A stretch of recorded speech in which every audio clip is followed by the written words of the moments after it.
live. But okay, could one of you get on YouTube and check if everyone is hearable, please? Just so YouTube. that Okay. I just so Okay. Oh, are we live on YouTube now? yeah, yeah.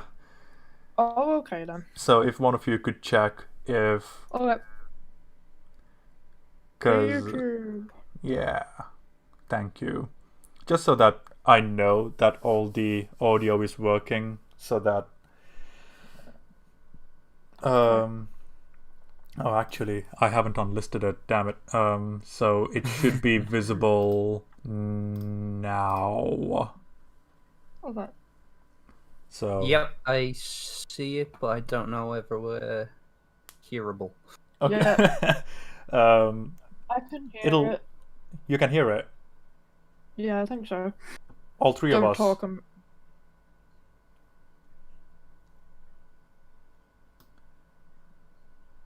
Can you hear all Yeah, three of us, or? Yeah, we sound fine. Ah. Actually, let me. Oh, I heard my echo. I think. Maybe. Yeah. Oh. It was just very delayed. Yeah. So, It tends to happen. it was like- So Yeah, it's like which is fine. But yeah. All right, cool. Yeah, it's like a 20-second delay, so it's fine. Oh, We're up and running. oh my god! After an hour of fiddling about, hello everyone. Hello there. Hi.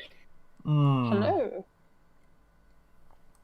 Right. I mean, it's not like we've been speaking for the past hour, not at all. So how are you two? Oh, Pretty good, thanks. pretty good. How are you? I am doing just fine. Just perfectly Good. adequate. I have Pop Tarts, so I am happy. Oh, well, that Very sounds nice. fantastic, really. It's good Pop Tart. Ah, good. Right, so, let's get right to things. What have you guys been watching as of later? I have been watching Schitt's Creek for the most part. That's been the majority of what I've been watching. Just a Okay. really nice comedy thought of really well by Eugene Levy and his son Dan Levy. And it's just a really delightful show really, about these wealthy celebrities who lose everything and then have to come to terms with this situation and make the most out of life with what they have, which is each other. And I'm really enjoying the show. I'm into season 3 already. Oh, that's good. I've also recently watched one of my favorite movies, Spider-Man Into the Spider-Verse. Love that movie so much. And The Goldfinch, which is a film that is very well shot, very well acted, but I didn't really like it all that much, and it was very slow, and I felt as though it didn't seem to know where it was going at all times. But I also really enjoyed the film Hush. So there have been ups and downs this week. Hush by Mike Flanagan, who we'll talk about later in the show, was a very tight film that I really enjoyed, and the performance by Kate Siegel, who is also brilliant in The Haunting of Hill House. She was great here. And yeah, that's what I've watched this week. Very cool. And yourself, Ami? I was being super nostalgic the other day, and I was watching Kim Possible. Oh I my forgot how much days! Wow, forgot that's a how much callback. I love that show. I do not care. I'm a 27-year-old and I still love Kim Possible. It's amazing. Aren't they doing And a I'm live pretty action sure version? They did do a live action version, and It's terrible. Fantastic. It completely ruins everything good about the show. Like, Oh, so it's a usual live action then. yeah, like that show is the reason I'm so sarcastic, I'm pretty sure. Hmm. I must Like- admit, I do have fond memories of the animated series. Yeah. I remember rewatching it and I completely forgot, but they have like a Fight Club reference Really? in one of the episodes. Yeah, one of the episodes. I think it's Ron who's like trying all these different sports, and Kim's like, "Why don't you try chess club again?" And he goes, "The first rule of chess club is we do not speak about chess club." And I was like, I forgot that was in there. Oh man, Fight Club has a lot to answer for. Yeah, and I love how like they had like this like school signs, and there's always like something like there's like a pun on the school sign, and I'm just like, oh my god, this show is just so cool. Oh, that's great. Mhm. Oh, I've just watched Hill House and Bly Manor, so yay. Sounds Oh, as man. though we're ready to jump right in then. Yeah, I know, right? let's Jeez. get to the Hill House. Oh, I mean, okay, so we're gonna start off with episode of what we'd like to call 1. Steven sees a ghost. Yeah. So, okay. So we're gonna go through this episode by episode. So we're gonna start with episode 1 and ideally end at episode 10. And the week after we'll be talking about Bly Manor. So, yeah, going nice and chunky into this because, you know, like, I'm so self-conscious about being like the guy who hates everything on this podcast, but no, I do like it. I do like this show, so yeah. Yeah, we're gonna go through each episode individually, talk about everything we liked, disliked, if there are any, and by the end of it, come to a conclusion, compare, and whatnot. So, yeah. So, first episode. What did you guys think of it? My goodness. I'll let David talk about it first, since you are kind of like the person who put us onto it. Okay. I'm beginning to see a pattern here. So first episode, Steven sees a ghost. I liked the episode. It was one of those where when I first started watching the series, I watched the first episode and I kind of thought I liked that. However, I also think that it's one of the weaker episodes in the series, in the season. Just simply because I was getting into the mood of the show, and you know, Steven's the main character of this particular episode. So you don't really get much of his other family members. And I have to be honest, Steven's not one of my favorite of the family. So it was kind of adjusting to his personality as well as adjusting to the show itself. But I really liked how it started out with getting to know Steven in both the past and the present, and seeing how the family existed within Hill House, and certain flashbacks to the last night as well. I thought that was a really good way to start off the show, and it's something that I loved about the show, where they spend the first 5 episodes in particular. They spend the entire episode focusing on one character, and you kind of get to know the ins and outs of their current life and what happened to them at Hill House. And I really liked that. And I think as where the first episode ended with the death of Nell, I thought it was a really good jumping off point for the rest of the season. Nice. Ame? I really liked episode 1. I do remember being very confused at the end of it. Like, wait, is she dead or what? And then obviously it gets confirmed.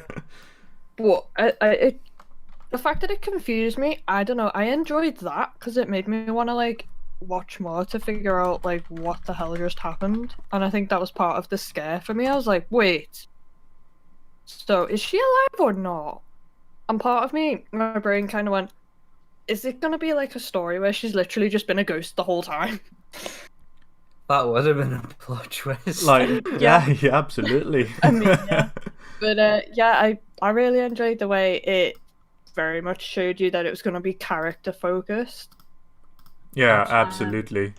Yeah, and the transitions between past and present, my god, they are so good. Oh Like, my god, like those just- transitions yeah, throughout the It- show. yeah, the transitions are going to come up a lot, but like, it's just like how they can be like, it's just so flawless the way they just transition like just effortlessly, like. And also, you don't even need like any change of color or any like this is what time it is. Like sometimes it'll come up with, you know, Hill House the last night or Hill House night before, whatever. But Yeah. it's never like the year doesn't come up. You can just tell that it's clearly them. Like just through the editing, it's just so well done. Like you can tell which kid is Steven right away. Oh yeah, Definitely. absolutely. And I think like they do a really good job of with the editing to make sure that you know exactly who is on screen when, just so that Yeah. no one is confused at any point. So yeah, absolutely. And plus just how smooth the editing is when it comes to like transitions between time. It's like a door closes, boom, you know exactly where Yeah. you are, kind of thing. It's fantastic. Yeah, it's so Absolutely, good. and hats off to Mike Flanagan who wrote and directed the first episode. Yes. He also directed the whole season as well. But hats off to him. Great direction in this episode. Oh, absolutely. We'll get to it eventually, but my god, there's an episode that is just near orgasmic. But like I think I'm kind of the opposite. I wouldn't say opposite of you, David, but I do think that episode 1 was incredibly strong in the perspective that it set up the skeleton to which everything, all the muscle and tendons are going to be thrown into. So as far as a setup goes, I thought it was incredibly strong and it was incredibly gripping. Yeah. Oh no, I completely agree with you. I just it's something that we've spoke about online where I was like, oh, the episodes just got better and better and better. They So do. I know. in contrast, the first episode's really good, but it's like in a larger context, it's like that episode. In my eyes, the episodes kept getting better and better and better. Oh, so. yeah. I get what you mean there. Also, like, I do love the fact that these guys are just perfectly okay with letting the actors talk and just not cutting anywhere. It's Oh, just like, yeah. oh my god. Even with the kids as well, and that was something that really surprised me because you've got 5 kid actors, 2 of them are really young as well, and they didn't annoy me. In fact, I was like, wait, are you actually No. like 25-year-olds in like 3-year-old bodies or something? Because like, how are you this good? Yeah. Oh, I was amazed by all the kid actors. I was just like, oh my god, these guys are so cool. I know. Definitely. Like, I normally, sometimes you can just kind of tell, yeah, they're kids. Obviously, it's hard to get kids to act, but these kids were like on the ball. It was so good. Absolutely. Yeah, So in tune with definitely. the characters as well. Yeah, and then like the setup with intrigue as well, because like, oh, like, was this technically in their head? Is this something supernatural? Yeah. Is it not? Like setting everything up, and then I think it was really cool that we had one of, if not the most skeptical character as the focal point The intro. first. Yeah. Absolutely. then I we think, just I kind think of- that was perfect. I And then think that was perfect. Yeah. And then just kind of descending through the insanity ranks bit by bit with each episode. I thought that was very cool. Yeah. Definitely, and I think the way that they had Stephen be the first person to have focus of an episode, with him being the most skeptical, was the perfect way to Yeah. kind of jump into the series, especially with the ending of the Yeah. episode being where he sees Nell, because the entire way through the episode he's like, he's speaking to the woman whose husband just passed away, and he's completely skeptical about the entire thing, saying that he was skeptical about Hill House as well, and that it was all in the heads. Yeah. And then the He sees nail that. drops at the end of the episode, where in the title of the episode, Stephen sees a ghost. Yeah. Finally saw one. I also enjoy that he was put first because he kind of represents a stage of grief, which is bargaining. Because obviously skepticism, not bargaining, denial. Yeah. Denial. Yeah. So like he's denying that there's ghosts, and like for a while, even after just seeing the ghost of potentially his sister, he's still like not willing to accept that he saw a ghost.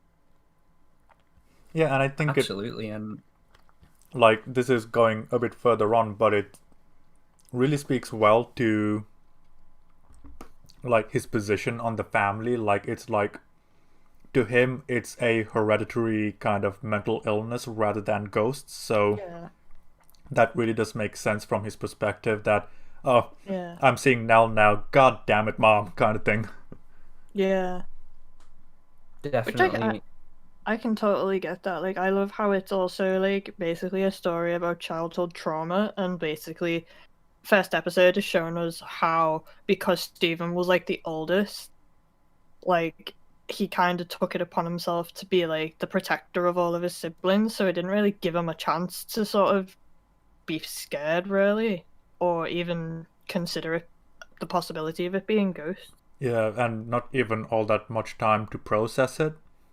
Yeah. Even And I so- completely relate to that because like I'm the oldest out of my siblings, and like I Oh, no, felt like Stephen. that. I'm not Stephen though. I just mean like I kind of get his position because I feel like he tries really really hard to sort of like distance himself, but also like tell his other siblings what to do, kind of thing.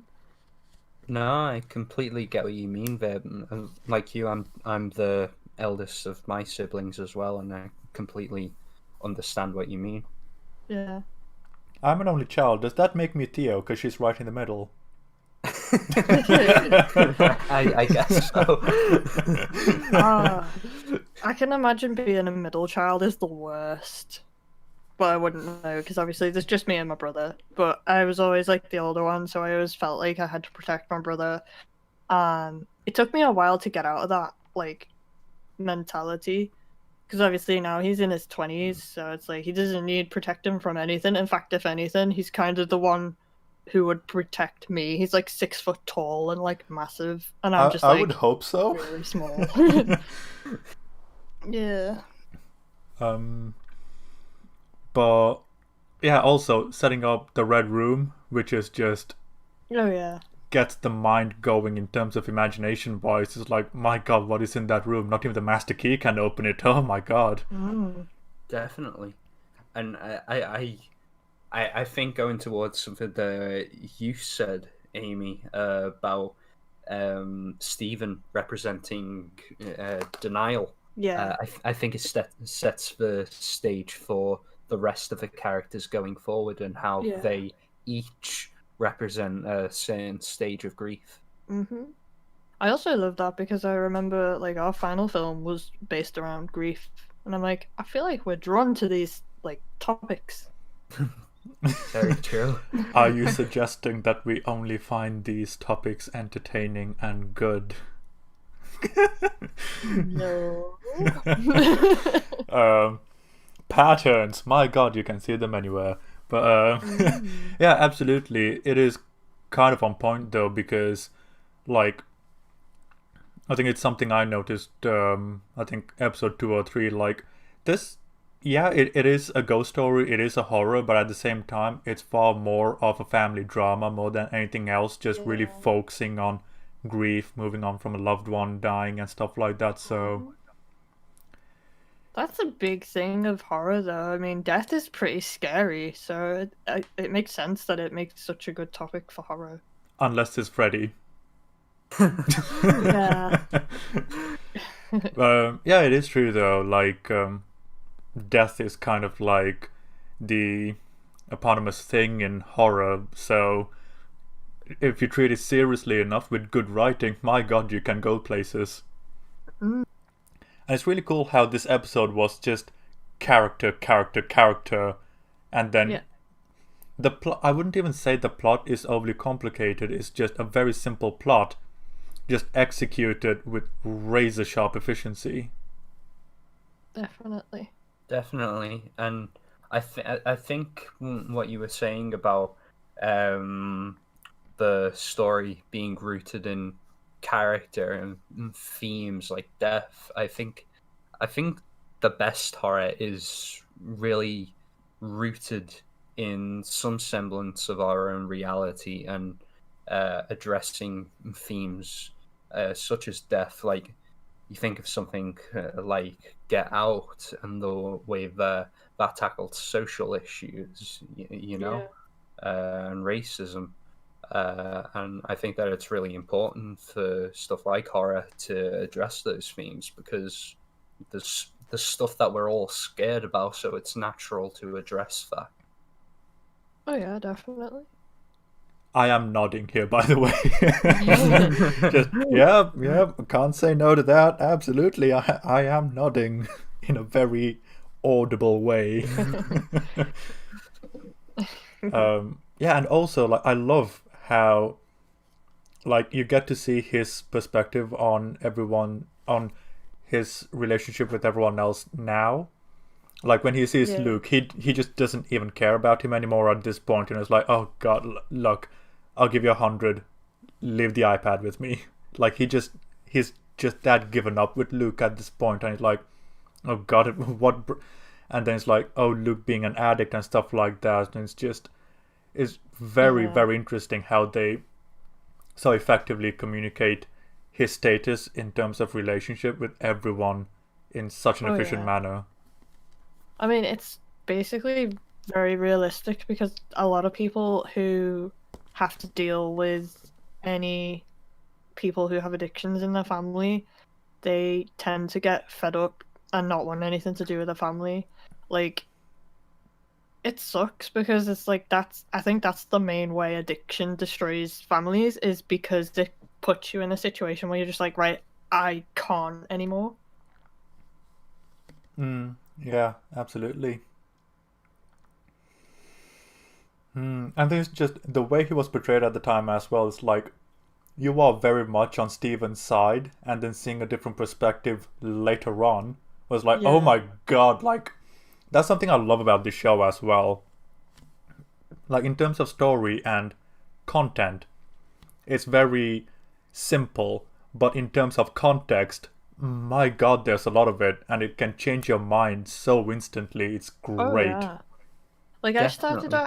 I started off sort of like you said, agreeing with Steven, and then as it got on, I was like, oh my god, I absolutely hate him. He's like my least favorite Crane in the show. Oh, interesting. Mainly just because of how he basically is a big massive skeptic, sure, but at the same time he seems unwilling to even try and help any of his siblings at this point, and by the sounds of it, out of all of them, he's done the most well for himself.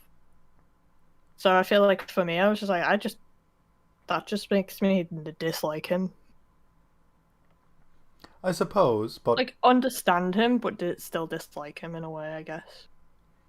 yeah, I mean, it really does depend on the perspective that we come into the show with as well, because, like, one can argue, okay, like, he tried, and the only way that he could get to this point is if he could get this book, but at what cost? And then I think that's actually really cool as well, because at this point in time, him now, like, he decides to do the book for the woman that he was talking to at the start because he wants to make her happy rather than thinking about the money. And I think he's at a different place in his life now compared to where he was.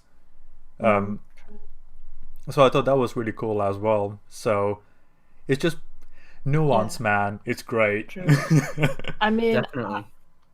the main thing that made me dislike Stephen as a character is in a much later episode, so I'll talk a bit more about why I don't like him later on. Ah, fair enough.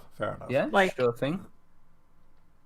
Because I don't really want to like veer off into like later episodes since we're going episode by episode. So yeah, Oh yeah. I will elaborate.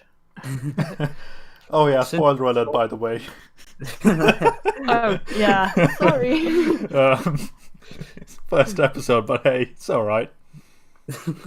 Seeing as we're talking about Stephen, I thought I'd bring up a little fun fact. So, in the original novel by Shirley Jackson, they change around certain characters, and there are different relationships between certain characters, and some characters don't exist in I the mean, it's novel. barely recognizable from the original novel. Yeah, Yeah, there are Amy lots can speak of to like, this more.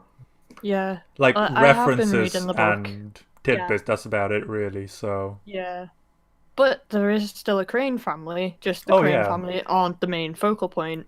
The main focal point in the book is it's a paranormal investigation, whereas this one is more like family oriented. And I think the fact that they changed it to be about the Crane family was a massive improvement, because in the book it just, I don't know, it feels much easier to sort of like distance yourself from the characters, whereas this way you are living the same thing the characters are living. Yeah, you're completely involved in the situation. Whereas in the book, obviously, it's not even in first person, it's in third person, and it's from different characters' points of view sometimes, but I mean, yeah, The Haunting, the Shirley Jackson original, was yeah, very much a different beast altogether. it Like, is, yeah. I mean, for all intents and purposes, it's very much a science experiment more than anything else, if we really get Yeah. down to the bare bones of it. Like, that's why I kind of like I think it was the 70s adaptation of it, where it's like, oh, is it supernatural? Is it psychological? It was really cool and ambiguous, and the Liam Neeson remake in the 90s just kind of demolished all of that, but you can't win everything. Yeah, At least Catherine Zeta-Jones was in it, and that is good. true.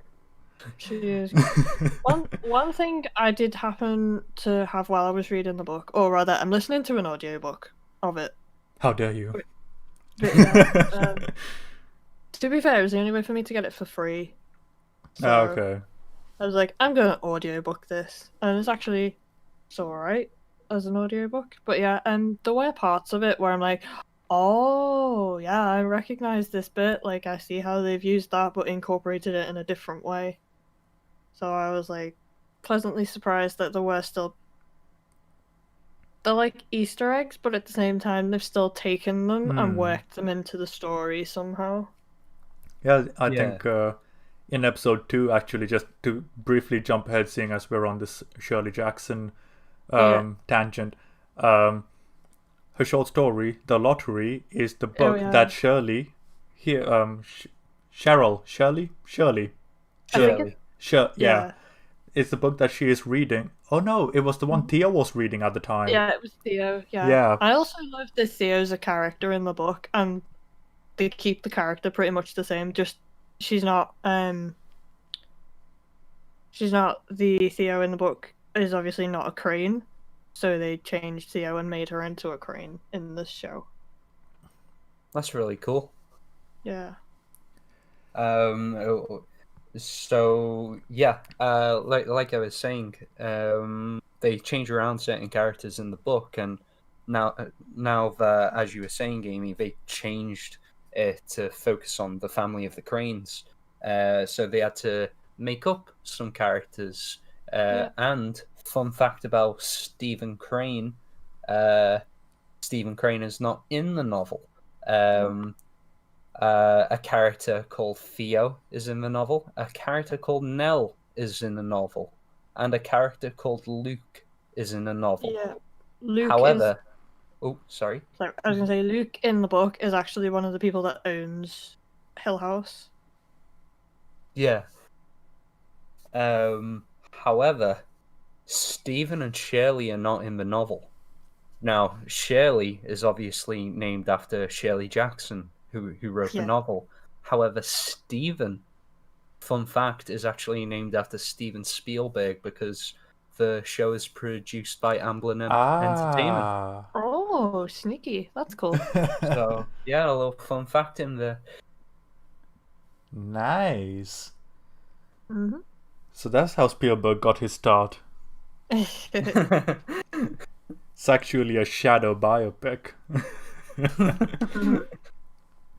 One more thing I wanted to talk about. There's a really clever Easter egg in the titles, and it shows you all of the rooms being like, basically it shows you the floor plan of the house in the titles. Yeah.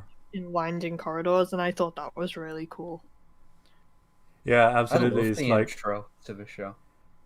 Yeah, it's like, oh, how is this intro going to pay off, man? It's got to have a payoff. And it's like, oh, it does.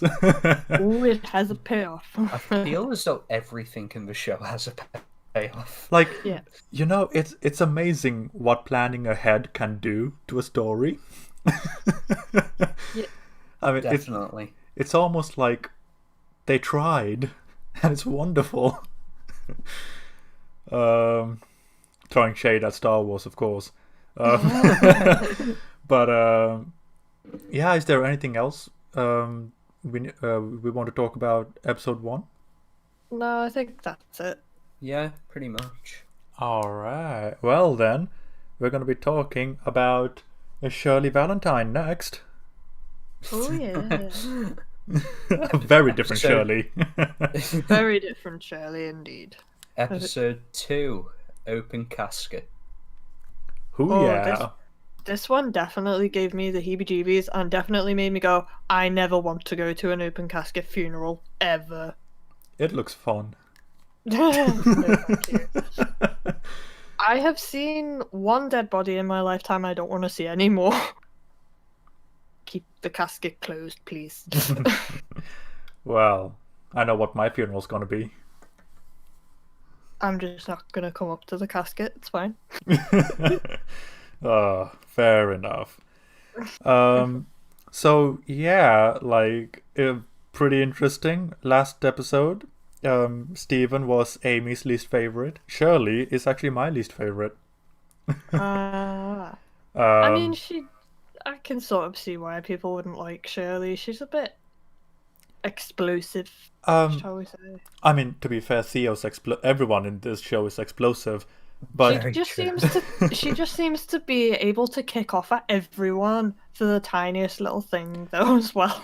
I mean, I think the main reason why I don't like her as much is because her as a character just feels superior to everyone else and belittles others as a result of that. It's like, Shirley, come on, give them a break kind of thing, you know? Yeah. But there's always one. Don't get me wrong, very well written. I just don't like her as a character, so that's all I'm saying. Emotionally, I actually feel the same way. I actually feel the same way. Like Stephen and Shirley are my least favorite characters out of the 5 children. But if I were to pick a least favorite, I'd probably go for Shirley for the exact same reason as you, Dylan. Nice. But her episode, though, very interesting, and I think the most interesting part about her episode for me was the kittens in the box thing. I was like, ooh, okay, so 5 kittens, 5 children. Are we gonna have a house talk kind of scenario going on? You know? But you know, that it was kind of interesting because we got the one kitten dies first, and then the rest of the kittens dies, and then in the children's case, Nellie died first, the youngest, and then there's everyone else like, ooh, Yeah. is this foreboding? Yeah, it was Yeah. like, is this suggesting that everyone's gonna die at the end, kind of thing? Which Yeah, I it was really like, puts you on I edge. wonder. Yeah, absolutely. And even now in episode 2, it's like you're not completely sure what is Yeah. haunting you. Is it the house? Is it the spirits? Is it something else? So always keeps you on edge. Yeah. Yeah. Definitely. And then trying to figure out who that guy with the cocktail martini is like, what? Yeah. Who are you? What do you want? Yeah, Just why are you keeps here? appearing. Yeah. But I think yeah. another. Oh, we all talked at once then. Jinx. Rude. Who wants to go first? I was just gonna say another thing that made me, I think, that creeped me out about this episode was a lot of it's in the morgue, and a lot of it's Yeah. like just her alone with the dead body of Nell. It's just very. This is just asking for creepy things to happen. Oh, just to rewind slightly, how happy were you that the dad wasn't acting like an absolute moron when he was trying to escape Hill House? Like being quiet, Oh, being stealthy, absolutely. and just Yeah. not making noise. I'm like, oh my god, a smart character. How refreshing. Yeah. I like. Yeah, he's just literally like, just get out of the house. I'll tell you later. Get out. Go. Bye. Yeah. And the way that he was with Stephen, where he was like, "Oh, close your eyes, and then don't look back." Yeah. Yeah, so basically he was like, just if you look back, you will see a ghost. So he was basically trying to spare his kids from any more trauma, and I very much relate to that. I'd be the same way. I've done that a few times where I've been watching a film with Mikey, and I've forgotten there's a scary part. So I'm like, close your eyes. Okay, you can open them again now. I did that with Jurassic Park 2, I think, because there's a scene where there's lots of blood coming out of this dinosaur's mouth because it's just eating someone, and I'm like, he doesn't like blood, so I'm like, just to be safe, I was like, I'm just gonna tell him to close his eyes because I was like, that's an awful lot of blood to see as a kid if you're scared of blood. Oh, I was seeing bloodbaths by the time I was like 7 or 8, man. Yeah. I watched some weird stuff when I was young. Anyway, yeah, brief tangent, just to admire logic in a story from characters. But yeah, absolutely. I think the fact that it was set in a morgue, Amy, was kind of really interesting as well because it sets up character because there's a person who really wants to fix things at all cost. And the fact that she works in a morgue and she's fixing dead people to look their best, it kind of like this is something I just thought of. It kind of highlights her as a character as well because she puts on the facade, and yet from episode 10 we know she's done things as well. And it's like, oh, it's a mental affront as well as it's an obsession to maintain that facade kind of thing. Like, I thought that was really She's got an obsession with death and trying to deal with it because of the kittens. She had to deal with death. In fact, she wasn't really that young, was she, when she had to deal with the death, but it still clearly took a toll on her. Absolutely. Yeah, absolutely. Because obviously, because then she's obviously trying to fix, even when the person's dead, she's trying to fix them. Definitely, and I feel as though the scene with the kittens, it really, even though she might not be everyone's favorite character, it kind of endears you to her in a way, because you feel bad for her looking after these kittens, and you can tell that's also kind of how she's trying to look after her siblings as well at the same time.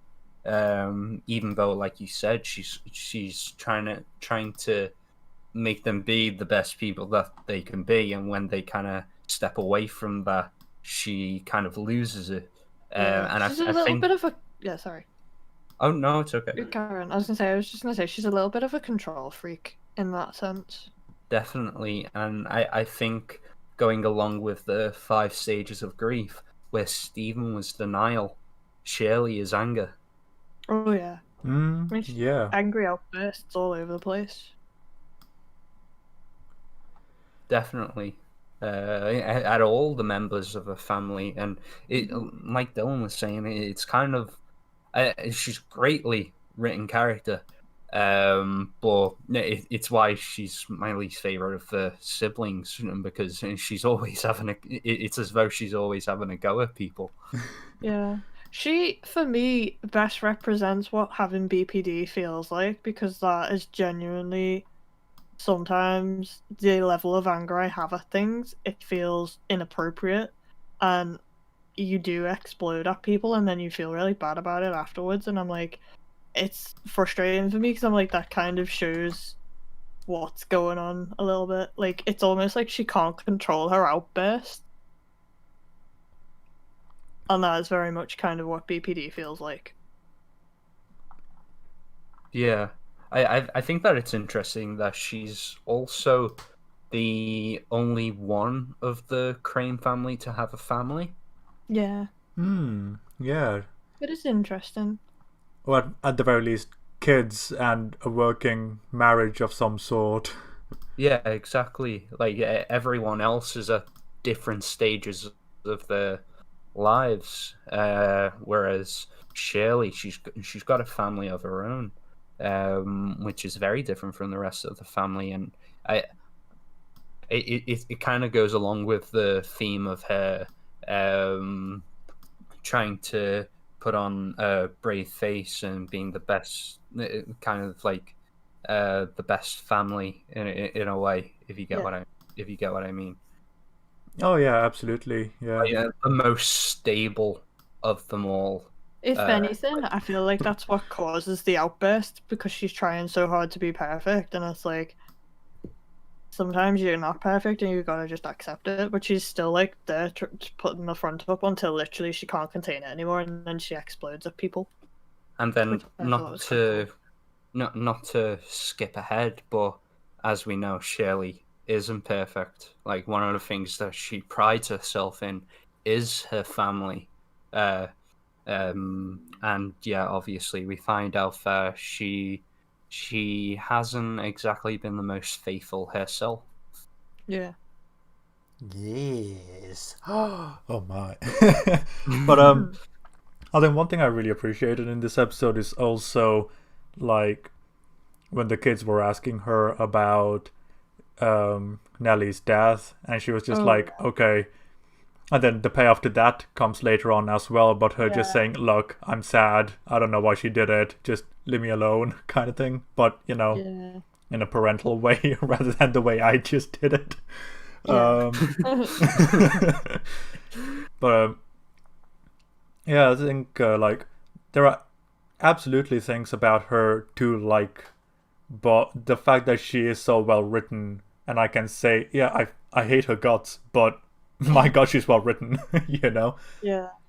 Like, Mike Flanagan, my god, like, just don't stop making things, please. Yes, please make more. Make all the things. Yes. But I'm Dylan, a Twilight alum. Oh yeah, she plays Esme, doesn't she? I know how much you love Twilight. Oh yeah, absolutely. Her and Carlisle, power couple. Oh, yeah. Oh my god, Carlisle. Seeing him in Nurse Jackie is weird. But I didn't know he was in that. Yeah, he's the dozy doctor. Just Literally. not a vampire this time. Yeah. But yeah, also, like, in the flashback stuff, like, even though we know that Mom goes a bit loopy at the end of all the events, really interesting how in these two episodes where is the quote-unquote stable kids, Mom is kind of portrayed as this angelic figure, bubbly, Definitely. happy, and all of that. And then it's like, two light switches, you know what that means? Like, come home. And then seeing the light switches in the forever home in her office go beep beep, I'm like, oh my god, it's time to come home, boys and girls. Yeah. Way, yeah, very very good. And even though like she was my favorite character at the end of this episode, I was like, my god, this is a significant improvement on the first episode. My god. Oh Yeah. yeah, absolutely. Like I said, for me, the episodes kept getting better and better. Oh yeah, absolutely. Um, is there anything else to talk about of significance in episode 2? No, I can't think of anything other than it's just really well done, and it creeped me out Definitely, in a and good way. definitely, and you get deeper into the characters in episode 2 than you do in episode 1, and I think that's what I really appreciated about it, more so than episode 1. Yeah, Yeah. absolutely. Like we get one focal character and little bits and bobs are being done for everyone else in the periphery as well. And interestingly, so far, Luke has probably gotten the least amount of work done so far.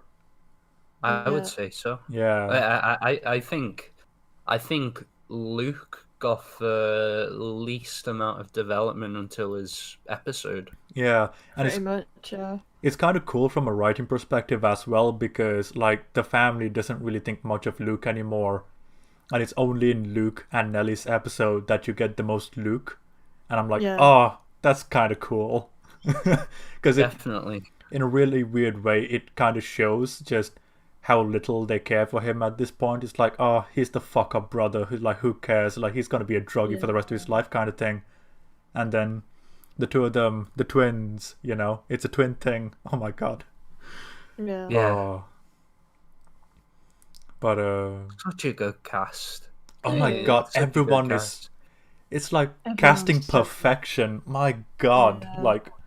Everything from the at the parents to the adult versions of the kids to the actual kids. Yeah. Brilliant. Yeah, I'm never seeing E.T. the same way again. Oh, fun fact: Luke is also the Invisible Man in the He Invisible is Man. indeed. And For- I completely forgot that, and I was like, it's really weird seeing him play a character that's not a complete dickhead.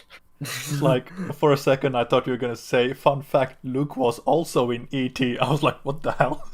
No. he plays the Invisible Man. Oh, okay. I still need to watch that. I probably watch. Yeah. Do you know what? Best way to get me to watch it is probably next week we've got a special guest maybe and talking about anime.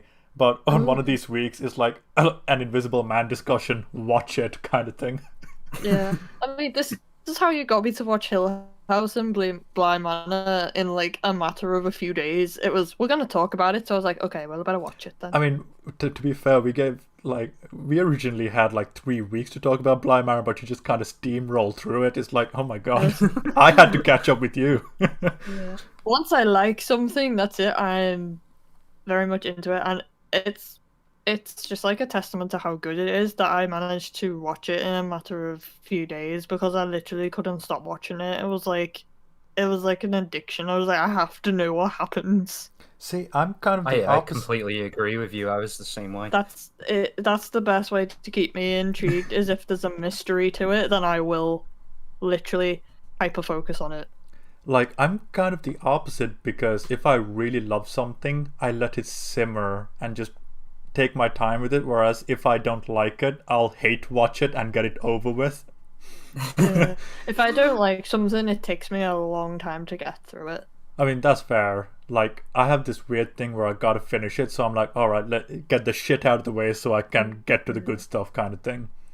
Like, If it's like one season or something, I can easily binge it. But if it's something like Game of Thrones, which I'm still into billions, it'll take time. oh, you were cracking up for a second. Oops. Hello. Okay, yeah, Hello. you're fine. Okay. Yeah. It just really depends, I think, on season length and whether I like the thing. Like, I like Game of Thrones, but I'm not like, I must carry on watching it immediately. I mean, you kind of already know how it ends, don't you? So I think that helps in the not watching it part. I mean, if I knew the ending of Game of Thrones and I knew, oh, this is what all this good stuff is leading to, I'd be kind of demoralized in going through with it as well. I'll be honest. I don't think I'll ever rewatch it after That's the fair. ending. I know, right? Like, and it's not even like one episode, because if that's the thing, it's like, all right, I can put up with it, but it's one entire season of garbage, and then it's just And then the last episode was like the nail in the coffin. Yeah. flip me, yeah. And it sucks as well because like the first 2 episodes of season 8 were like, oh my god, peak thrones, and then episode Yeah, 3 exactly. happened, and I was like, oh my god, what the hell happened? Did you guys forget how to write again? I'm like, oh. But Sorry, I brought Game of Thrones up. I did this. oh well. No. No, I mean, I don't mind not knowing the ending, and obviously the ending's bad. Like, I still will go and watch it because I'm like, I want to see how it got to that point. Fair enough. Well, it's Well, a good with- journey until Yeah. the end. With Hill House, though, with Hill House, it was like the episodes are an hour long, but it felt like about So much 15 shorter. minutes each time, and I was like, no. And So it's like, I just had to keep going. and it's incredible because all it is are just people sitting and talking, and I'm like, oh my god, this is so engaging. And the Yeah. odd scare here or there. Yeah. Yeah. And it's like, And you never know what's gonna happen either.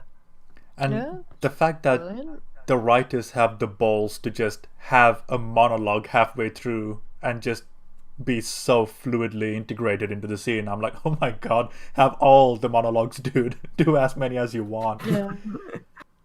Like, it's a testament to your writing if the monologues aren't even a little bit boring. Like, you are paying attention to literally every word. I know. You know, it's oh my god, just if you aren't convinced yet, just fucking go watch it, dude. It's just Yeah. um, So we're on episode 3 now, we are on episode 3. which is Luke's episode. if I No, remember. I it's can't- Theo's. Theo. Oh, Theo's. Yeah, sorry. Completely forgot about that. Not gonna lie, halfway through this episode, I'm like, Theo's my favorite character. Yeah. I don't blame you. Theo Oh my is god, just like wonderful. I love her. she is just top tier character, and I just fucking love her. Oh my god. Like- Kate Siegel is so good. Like, if I wasn't already bisexual, I think she would have awakened my bisexualness. Just I mean, I mean, she's confirmed I'm straight, so She's if just that's any reconfirmed. consolation. I mean, She I just already reconfirmed, knew, like, but yeah, geez, like this episode, my god, like blew me so away. much happened and so much Yeah. character. I'm like, oh my god. Oh, Oh, this episode is called Touch Me. I remembered the title. oh my. Right now? What? Touch me right now? No. Okay. Oh never wait, mind. yeah. Oh wait. No. I Um, was laughing then, but it didn't pick up for some reason. okay. Okay. See, It did make me laugh. I will choose to believe you. Okay. But yeah, Theo, my god, like, even her kid version, man, like they were Yeah. both stellar. Yeah, That's there's so a good. reason why McKenna Grace is a star right now. Yeah. Like, yeah, she's a really good child actress. So good. Oh. But yeah, this one on Theo, and well, she's going home with women, which is great, fantastic. I get someone attractive to come buy drinks for attractive women with me. But Yep. yeah, in addition to that, we also get the knowledge that she might have forceisms going on. You know, just she might be force sensitive, and it makes a lot more Possibly. sense. Makes a lot more sense than Ray friggin' Palpatine. Yep. Fun fact, she also doesn't like being touched in the book. I don't think it's confirmed that she has any powers or anything, but the character of Theo in the book is very much similar to the character in the show. Isn't She just... I could hasn't just be been- misremembering, but in the book, isn't she like a germaphobe or something? I could be wrong. I can't. I don't know, but it's like I'm only on chapter 4 of the book, but up to Okay. chapter 4, she's not germophobic, but she doesn't like being touched. She does specifically say, "I don't like being touched." Okay. I'm just misremembering then. Yeah. Um, And doesn't she tell like a story about throwing a stone through a window and her mum like hit her because of it? yeah, I think that was like episode 8 or something. Oh, okay. I'm sorry. I'm jumping I ahead think there. so. Yeah, it was during the Okay, well- funeral or just after the funeral. Okay. Yeah, well, I'll wait to talk about that when we get to that episode then. But yeah, Theo's just a great character. Oh I yeah. completely agree. Um, I thought it was. I feel as though Theo was the character that we got most in depth with out of the 3 children so far. Yeah. I love that she's kind of the one that's like. Didn't she have a couple of scenes with Luke where she's like accidentally lowers him into the cellar? Yeah, yeah. that was the first time that I Oh was my God. genuinely I on the was edge like, of my I'm seat. terrified this poor kid's gonna die, but obviously he doesn't. But I was like, I feel like he's gonna I die. felt Like- so bad for the 2 of I them in know. that scene. I Like was just Luke, like, oh. I mean, the sheer tension like when that obviously hand for came from Luke, round the but corner. also for Theo. Oh God. Oh, that ghost Definitely. gets me. Just like, Oh. oh my God. It is just. And then Theo, fucking Chad, having the balls to go down there by herself. I'm like, I holy know, I shit, was like, dude. oh my God, she is braver than when I was a kid. I wouldn't even go downstairs in my house when it was dark. When I was a kid, like I'd be like, no. For some reason, I was terrified of my kitchen. I'd be like, I can't go and get a snack because I'll get eaten by something. That's was how like- my child brain worked. I don't know. It is really cool though, because like in that moment, it shows just how passionately she cares for her siblings. That Yeah. all right, you are telling the truth. I'll prove them. I'll prove you're right, bro. I've got your back, kind of thing. You know, Yeah. like When that's he was like, really no one cool. believes me. Yeah, when he was like, no one ever believes me. And she's like, do you know what? I believe you and I'm going to prove it. So she's like, where is it? And he shows her and she's like, right, I'm going to prove it. And I was like, oh, that's so cute. I love those two. Yeah, Because the sister brother dynamic, I was like, I love that. I mean, That's one could really argue they are awesome. sister and brother. Well, yeah, I, the dynamic between the two of them specifically is what I meant. Yeah, I got you. I think that was fantastic because you know that she knows that he was screaming for a reason. So Yeah. she could have been attacked at any moment. Oh, But yeah. she still went down there, kept it cool, and got the job done. Yeah. And she Yeah, was like, absolutely. see, he was telling the truth.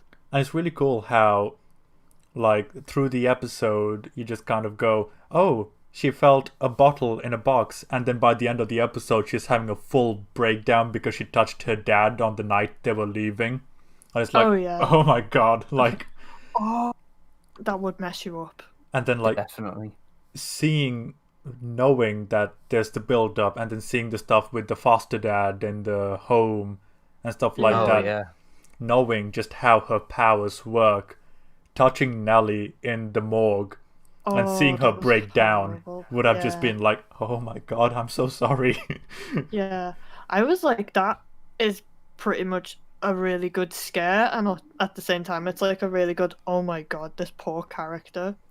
Yeah, because Because like, at that point, you're like, oh my God, she must have died in a horrible way. yeah, because like on the one hand, you're thinking, okay, there's one of two things going on here. Is she seeing? Because I mean, in a very simplified way of describing it, she is an empath, you know. Yeah, So it's like, oh, is she feeling her last moment or is she feeling just nothing? And it's like, well, we know the answer, but just either way, just the sheer emotion of it.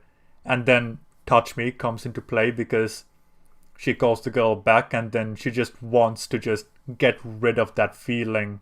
So Yeah. it's like just contrasting that with her saying to her dad, don't touch me, and then her going, touch me to the girl. It's just, very cool. Yeah, Absolutely. And it must also be very traumatic in that moment because obviously, you know, she lived in Hill House and she had the traumatic last night, but when you think about everything that she must have touched at one point in her life, and Yeah. even in the show, just the amount of feeling that she must have felt and trauma from the horrible events, whether it be from touching her dad on the night or touching the place the uh, where the little girl was with the foster dad. Yeah. Or then, obviously, as you mentioned with Nell, that must have been horrific. It'd be Oh, enough yeah. not to touch anyone again, to be Yeah. honest. It's like, oh, stay away from me. Which is exactly what she doesn't want to do. Yeah, well, like, you know what? I don't blame you. I completely with you there. I wouldn't want to touch anyone either if I had to deal with what they were feeling as well as what I'm feeling. Like, oh no. I'd avoid everyone. Yeah, I did I did like the scene where her mum gives her the gloves almost as if to say, I know how you feel because I have something similar. And it's like, Yeah. oh, do all the females have some kind of power then? Yeah, that's what she implied. Because she was telling the story of the first day there, and she was talking to Nellie, and she was like, oh, what do you think of the house? And then Nellie just goes, it's loud. And I was like, oh, that's a weird response. Okay. So Definitely. Yeah. I'm not sure if it's so much with Shirley, but definitely the two sisters do have tisms going on. Yeah. Especially with, as we see with Nell in episode 5. Yeah. Which we will get to eventually. Yeah. But Gotta go. Sorry? Gotta go to the. I was going to say, gotta go through the Luke episode first. Oh. Very true. Yeah, true. Is there anything else about Theo that we want to talk about? Oh, her being a child psychologist. Very interesting. Oh, yeah. Very true. I mean, it's kind of cool that she's a child psychologist, knowing what she's gone through, and it's like, yeah, and her reasoning for it makes total sense as well. Like, okay, these kids need someone to talk to. I can be that someone, so I'm going to, and she does. Yeah. And it's like, oh, Theo, Chad. Definitely. She's also definitely the bargaining part of Stages of Grief. Yeah, absolutely. And plus, it's like, it's really cool that you've got the semi-skeptical person right in the middle before we go right off the deep end with the next two. Yeah. The most affected of all the Crane children. Yeah. It's a really interesting thing because if things happen to you at a young age, the trauma is almost definitely worse for you as an adult, I would say. Yeah, and it sticks with you for the rest of your life. Like, if it happens to you when you're a little older, obviously, it's bad. But if it's when you're a child, even subliminally, it's going to affect you on some level. Well, yeah, I mean, mainly because if you're that young, like, you don't understand what's going on. So exactly. Yeah. You just know that it's something scary, as we saw with the little girl that Theo was helping out. Yeah. Yeah, and it's really interesting how she used the bricks and wall metaphor to try and get her to help her in some way. Yeah. And then, like, this is kind of heartbreaking, like, the fact that, you know, she calls her friend in social services and it's like, how many times have I been wrong? It's like, you just kind of wonder, how many times has this kind of thing happened? And I'm like, That's, yeah. And then when she's explaining her day to the girl who comes over and she's like, this is what happened. And oh my god, another like, good monologue. Like, she's got so many good monologues. Like, she does, and I'm like, that's just actually depressing because even though she's called social services, she knows that poor girl is gonna go back into the system, and it's not necessarily gonna work out. So like at the end of it, when she's like, "Yay me," it's like not really, because how much did I help really? One less predator in the world, but kids destroyed. So Yeah. scales even, I Exactly. guess. That's the thing. She's like, I can't even celebrate it as a win because it's like that poor kid's not any closer to being okay. Yeah, and Like, who's sure, to say it won't happen again? that's probably what And she's and, thinking and that's too. terrible. Yeah. So you kind of have to sort of feel for her there. You're like, yeah, it must really suck, and it kind of is a bit suggestive that how many times has she had to do this? And in any amount of situations as well. Yeah. Yeah. Ooh. Cringe. This was a heavy episode, and It talking was. about it isn't as helpful. No. It's still heavy. Definitely, and it's only about to get heavier. Oh, it Jesus, is yeah. getting much heavier. We're going on to Luke now, aren't we? Yeah, episode 4, which is called The Twin Thing. The twin thing. Right. So, which one of you two wants to talk first on Luke? Because I feel like I started off the last couple. So, Okay. Amy, would you like to go next? Sure, I will happily. I really liked this episode, and I just felt really sorry for Luke the entire time. I'm just like, this sucks. Poor Yeah. dude's had to see like some horrors when he was a child, and it's clearly caused him to like fall into a like addiction. And then on top of that, because obviously you get like from when he was a kid, you get he didn't feel like anyone believed him then, and then as he's gotten older, like when he's managed to last like a long time without taking drugs, no one believes him still, and you just feel like the poor dude. You just feel for him, I think. Absolutely, and I think that it when you take in the entire series, especially this episode, you just really get the sense that Luke has had like a really, really rough deal in life. Yeah. And everyone around him they all just disappear in a way. Yeah. Especially when you consider everything that happened with his mum, and Yeah. then I don't want to get into it too much, but friends, Yeah. what happens with Nell, and then also his friend from rehab as well. Yeah. yeah.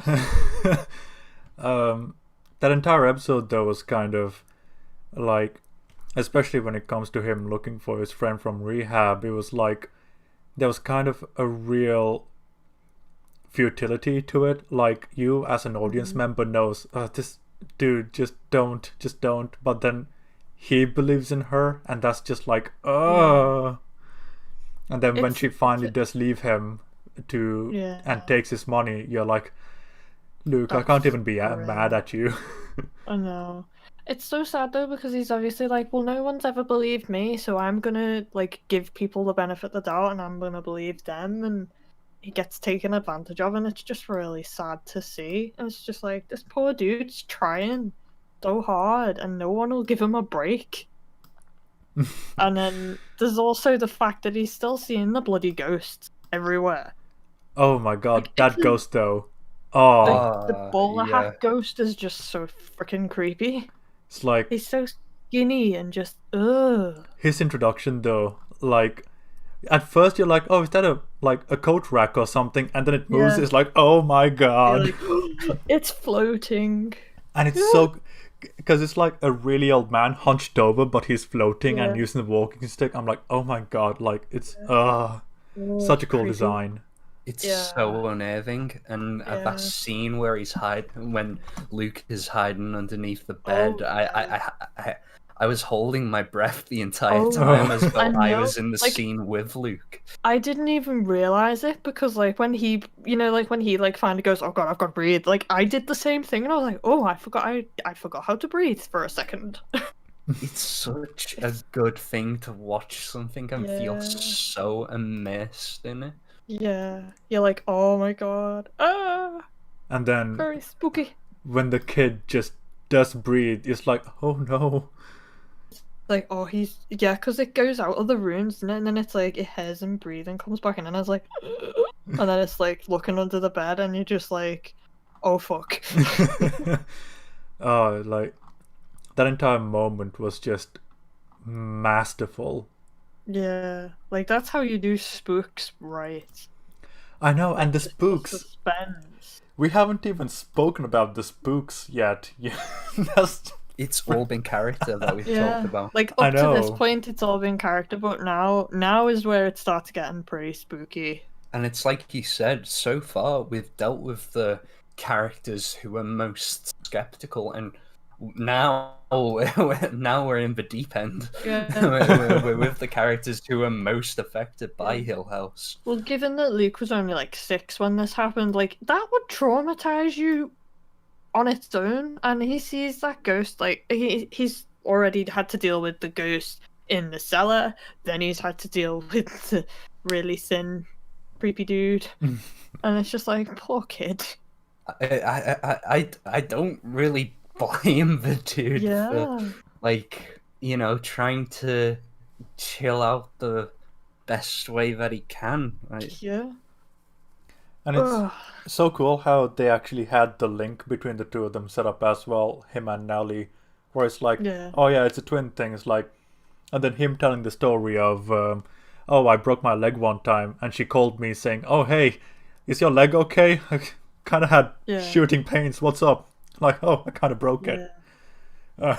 Oh, and Yeah. the fact that like she goes through withdrawal with him. Yeah, Yeah, exactly. the shivers Oh. that she was talking about. Yeah. And then just They really build up the relationship between Luke and Nell really well in episode 4 and 5. Yeah. Yeah, They show them absolutely. as kids as well, and it's like, why are you awake? Well, I'm awake because Nell's awake, and it's like it's done really well. yeah. And the transitions again, there's one scene that like really made me take more notice of the transitions, and it's like Luke gets off, he jumps off the stairs as a kid and lands as an adult, and I'm like, oh, that's such a good transition. Like all the transitions are just top tier in this show. It's just Like, oh, but I I think loved the last scene in episode 4 where oh, he's walking barefoot and the guy's behind him. yeah, Yeah. Oh. he's counting to 7, and it just gets closer and closer, and it's just like, oh no. But it's and like then obviously Steven turns up as well. yeah. But it's like even the way the 7 thing was set up as well, and then you realize just how close he holds Nellie in high regard. Just when they were scared, it's like, okay, count to 7. You, me, mom, dad, and the 3 siblings. It's like, oh my god, just oh. Oh yeah. But, It's so heartbreaking. Like, that something's obviously happened and something else is about to happen. It's like a domino effect. yeah. Yeah. And the fact Also- that his body, his arms and legs are getting cold, it's like he's experiencing literal death because of her. And I'm like, oh no. Oh yeah. I hate that bit. Was horrible. It's just like, oh, he's obviously going through everything she's going through.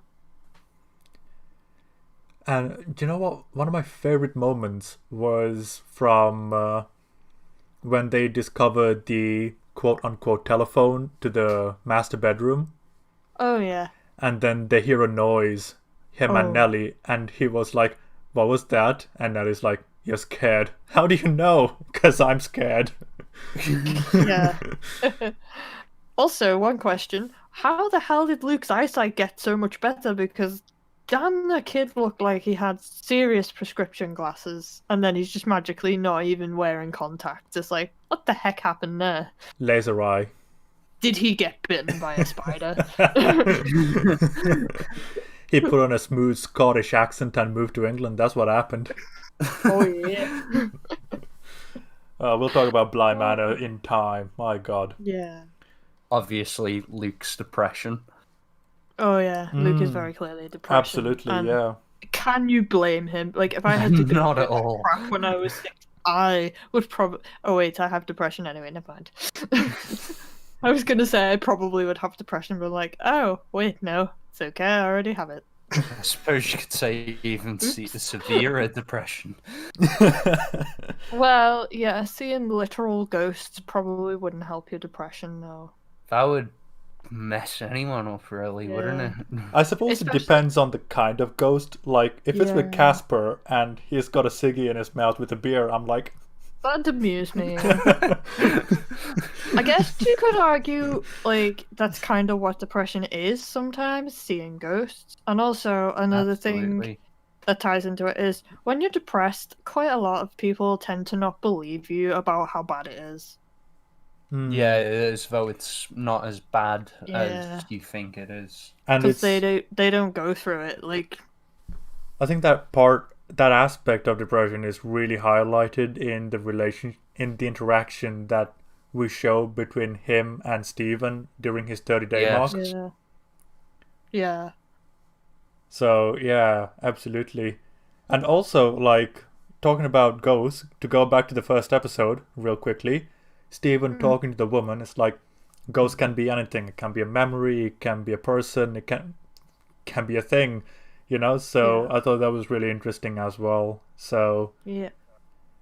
A running theme throughout the entire series. It's so good. metaphor is wonderful. It is.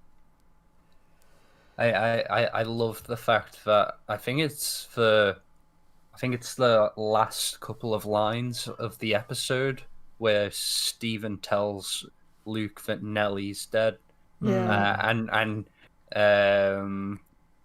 I think he's like, oh, she killed herself, and then Luke's just like, No, she didn't. no, she Yeah. didn't. Yeah, he's literally like, no, I know what happened because I felt it.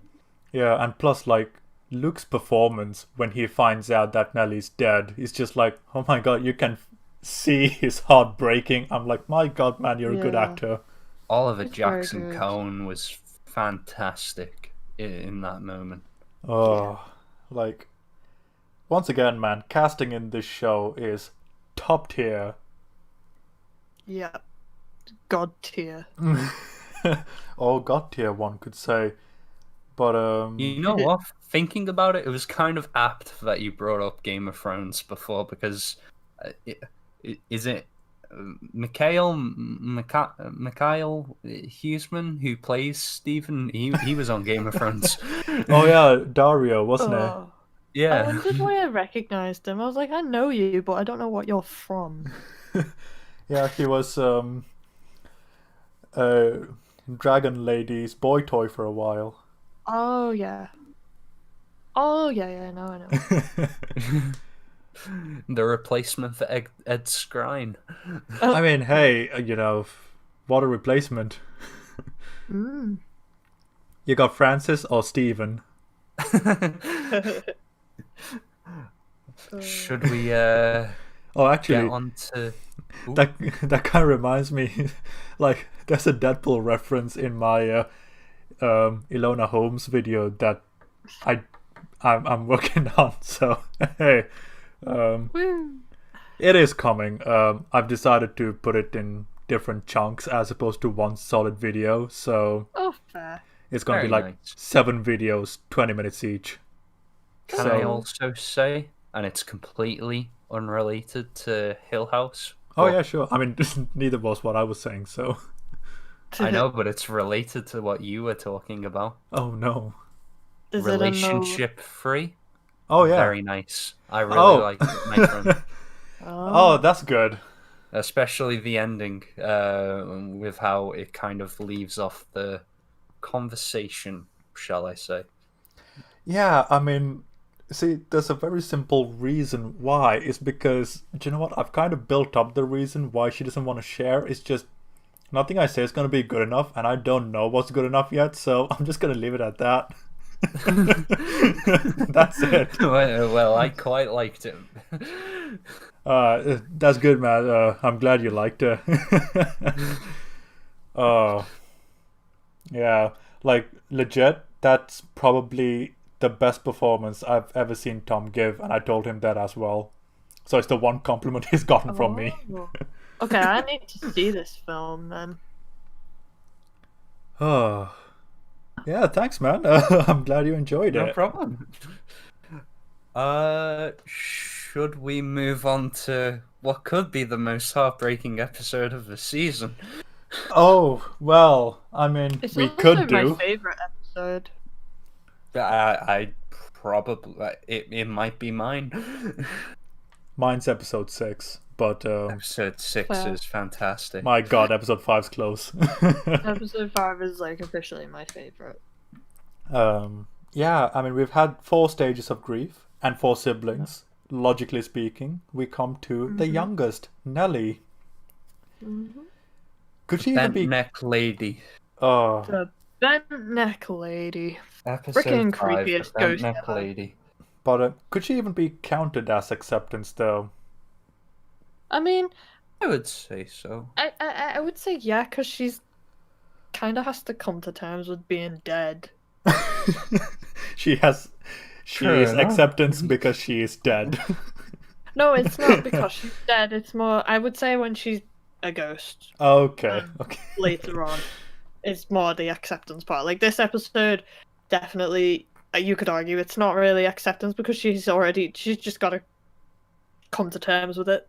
Hmm. And it's literally, this is the episode, like everything leading up to it, isn't it? So Yeah. I mean, one could say that because she is dead, she is now officially the most stable of the lot. yeah, Just I think that you could argue that it still really is acceptance in a way because their family have been running from Hill House. Yeah, she and goes then back at to the it. end, she goes back to Hill House. which, let's be honest, what terrible advice from a shrink. Oh my god, yeah, that shrink was Yes. the worst. I was just like, what the hell? Awful You should go advice. back to the house that caused all your trauma. Just go and face the trauma head on, because that works. It's like, have you guys seen Snatch? Yes. Yeah. Okay, you know that scene where Vinnie Jones is introduced and he's just smashing a guy's head in with a car door? Yeah. I can just imagine Theo going out to meet this doctor and it's like, you, come here, and then Oh, yeah. bang! She was like, he's a quack, he needs to go. And I'm like, I'm sorry, I have to agree with Theo, he's an idiot. No Um, therapist will tell you to go and face your trauma head on.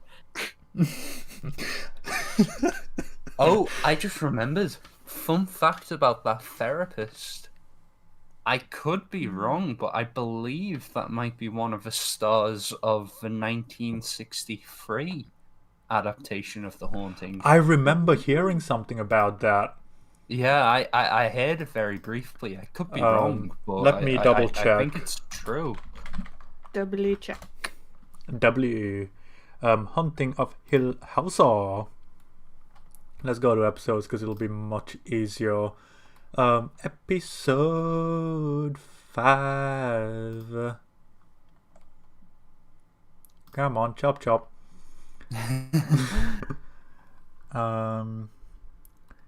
Okay. See full cast.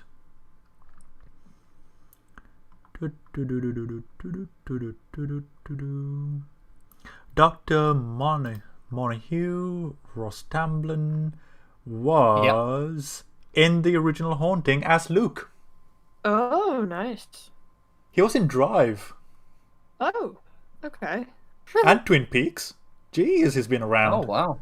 I think that it's really interesting that obviously they weren't siblings in the original Haunting film, but I think that it's really cool that the Luke from the original one is now Nell's therapist. Like I think that's a really cool Easter egg.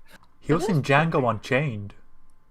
Was he? Oh my god! I only ever watched that film once. I could only watch it once because there were some scenes in that film where I just couldn't stomach it. I was just like, no. It was good, wholesome entertainment. Okay. I enjoyed it the time I watched it, but after that I was like, I don't think I have the stomach to watch this film again. I really like the movie, but I haven't seen it after the first time too. It was that I watched it once to say I've watched it, and now I'm done. Yeah, it's weird. Like, I've only ever seen it once as well, but I really enjoyed it, so, oh well. I guess there are some things where you just enjoy them once, and then you're just like, I don't need to see it again. Yeah, I think in a weird way, I don't think I rewatch a lot of Tarantino stuff, to be honest. Same The here. only to one be I honest. rewatch is Pulp Fiction because that's one of Ryan's favourites. Ah. Probably the only favourite he has. Fair I enough. don't think I've ever rewatched a Tarantino Yeah. film. I've rewatched Kill Bill Mm. and Pulp Fiction, that's about it. Everything else, like, I've only watched Reservoir Dogs once, Django Unchained once. I don't think Yeah. I've seen that many of his other films. I've only seen Kill Bill and Hollywood twice. That's it. I still need to watch Hollywood. It's alright. Ending Nice, is worth nice. it, though. Oh, the Oh, ending's fair. great. Ending is so worth it.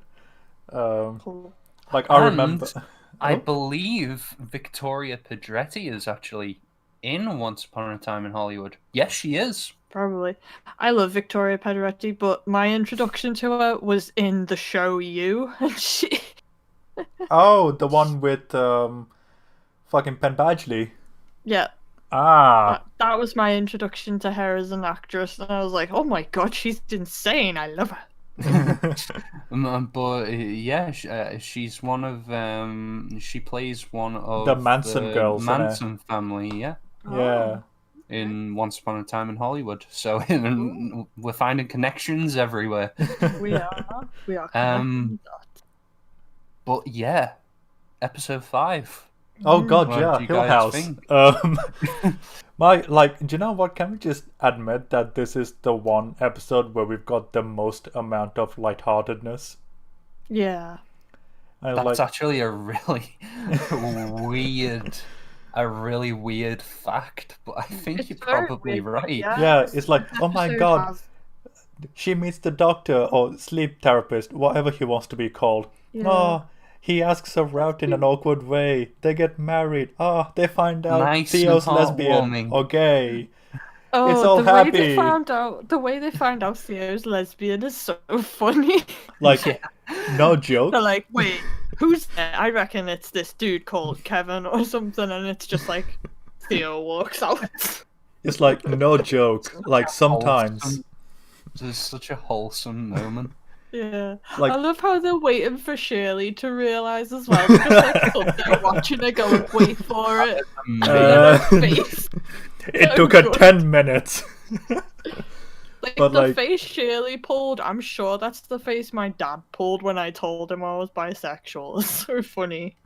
Like, no joke. Like, sometimes when I'm watching something and I'm invested, it's like, if a character's about to talk, I'll say something. It's like, and if that's what the character talks, I'll be like, I like this character. He'll say what I'll say. And then Yeah. when Steven stayed behind, I was like, I want to see who's in there. And it's like, I want to see who's in there. I'm like, oh my god, Steve, my bro. Yeah. It's like, you know, if ever we're in a family, I am the Steven. Yeah. Oh, Who are me and Amy? I don't know. You pick. I pick myself. I hate it, but I think I might be the Shirley. Oh, so you're gonna hate me. No, actually, no. I So- have Shirley's temper, but I think I would say I'm probably more. Okay, so David is in a bit of an odd spot at the moment because he can be the dad or Luke, or one of the Yeah. girls, and I don't think it's Theo.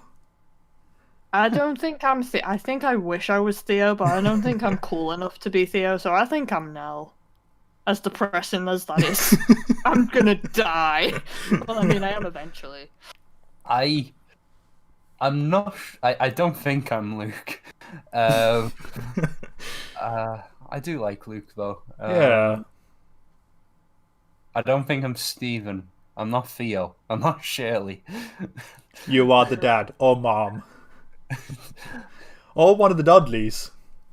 Or one of the Dudleys, yeah. I'm not sure who I am.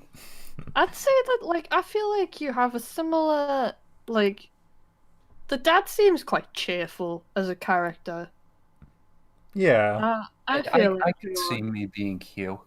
Yeah, I would say you're more like him. I don't know who I am. Like, I say I might be Nell, but like, what do you guys think?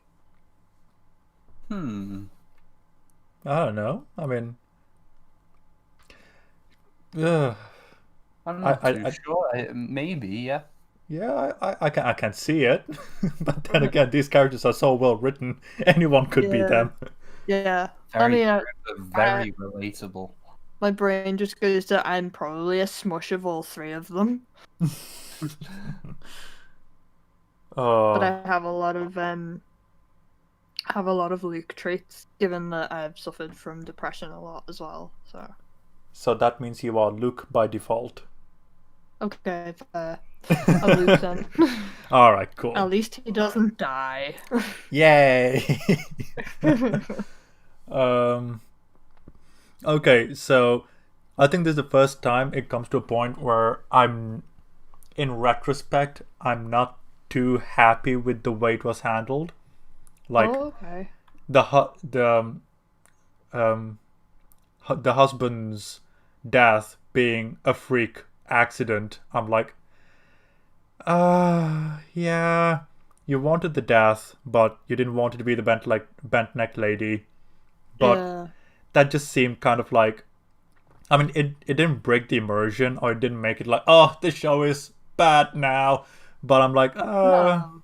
I mean, you wanted It's the a- death. It's a freak accident. It can happen, so I'm okay with it. But I'm like, after all the thought you put in, yeah. it just feels like you just wanted the death there, and it Yeah. had to be ambiguous. So I think that's the first time I was like, I'm not too cool Yeah. with it. I mean, my brain went to, did she literally just snap his neck? Because, like, that would have made sense. She's a bent neck lady. Like, Yeah. my theory behind the bent neck lady before I found out who it was, which we'll talk about in a minute, my theory was she's angry that she broke her neck, so she wants everybody else's neck to get broken. Like, if I was a ghost, an avengeful one at that, and I had my neck broken, that's how I would kill my victims, because I'd want them to feel that way. So let's Yeah. hope I don't become a ghost, shall we? Fair enough. So, So or at I the very thought least, that's what had happened. or at to the very him. least, if Anyway. you are going to die and turn into a ghost, I'll make sure you die by eating ice cream. Yeah, so I forced the ice cream to people. So it's like, instead of people getting their head snapped, it's just like force feeding ice cream into people. It's like until they just choke on ice cream and die. Yep. I thought it was a really heartbreaking episode because you see Oh, the yeah. highs and lows of her life. Oh yeah. You're like, You oh, see, she got married, and oh, she looks so happy, and then, oh my god, he died. And then it just slowly gets worse and Yeah. worse and worse. And then you see all the dots connecting Yeah. between everything that happened with her and Luke, and Yeah. her buying the drugs for him. Yeah. Yeah. It's like, oh. It's like at the same time as well, Luke seeing the meds that she's on, even he was like, okay, I gotta be serious this time.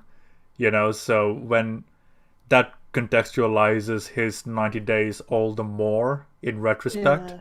So that was really cool. Yeah. I agree. I feel as Um, though she was. as much as she was the most affected by Hill House, maybe not. I don't mean, know. It's really a toss up between her and Yeah. Luke. I feel like she briefly had like some respite from Hill House because obviously she met her husband. So I think you can argue Luke is the worst affected because he's the one that's stuck in an addiction that he can't even break out of. Like she briefly gets a break from the bent neck lady issues Yeah. and the sleep paralysis. Very And then obviously it gets all undone obviously when he dies, but I feel like during her life she got some happiness. Like it feels like poor Luke's life's just been a massive downward spiral since they left Hill House, basically.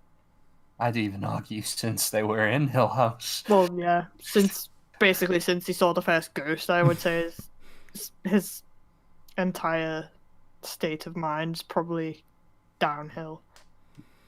Absolutely, and I thought the way that, of course, we see her go to Hill House in the first episode, but seeing exactly what transpired that night, it's just heartbreaking to see what happened. Also, did you catch on I think Dylan brought it up, but the whole come home, the porch lights flashing twice. That is just if you don't pay attention to that, like you could blink and miss it, but like if you've been paying attention to the whole thing and you see the house do that, it's all the more eerie. It's like, oh, don't go in there. Yeah. Hill House isn't a nice boy. No. And also the fact that she sort of regresses to like childlike state right before she goes in as well. I was like, that's quite eerie. Like she starts calling her dad daddy, and it's like, whoa. It's like she's in a trance. Well, yeah, she kind of is in a trance. She by is the time kind she of. gets in there, isn't she? From the moment she enters, she is kind of in a trance because she sees all the siblings and the parents in the old age rather than new age. So yeah, but you could use that as an allegory for mental health.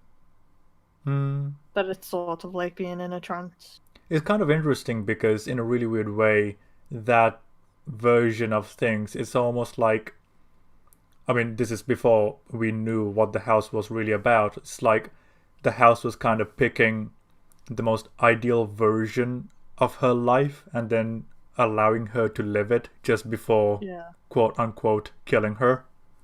Yeah. I was confused. Like, I was like, kind of like, is the house giving her these visions or is it the mum on purpose? Because the mum was like, sort of the thing that was like, come home.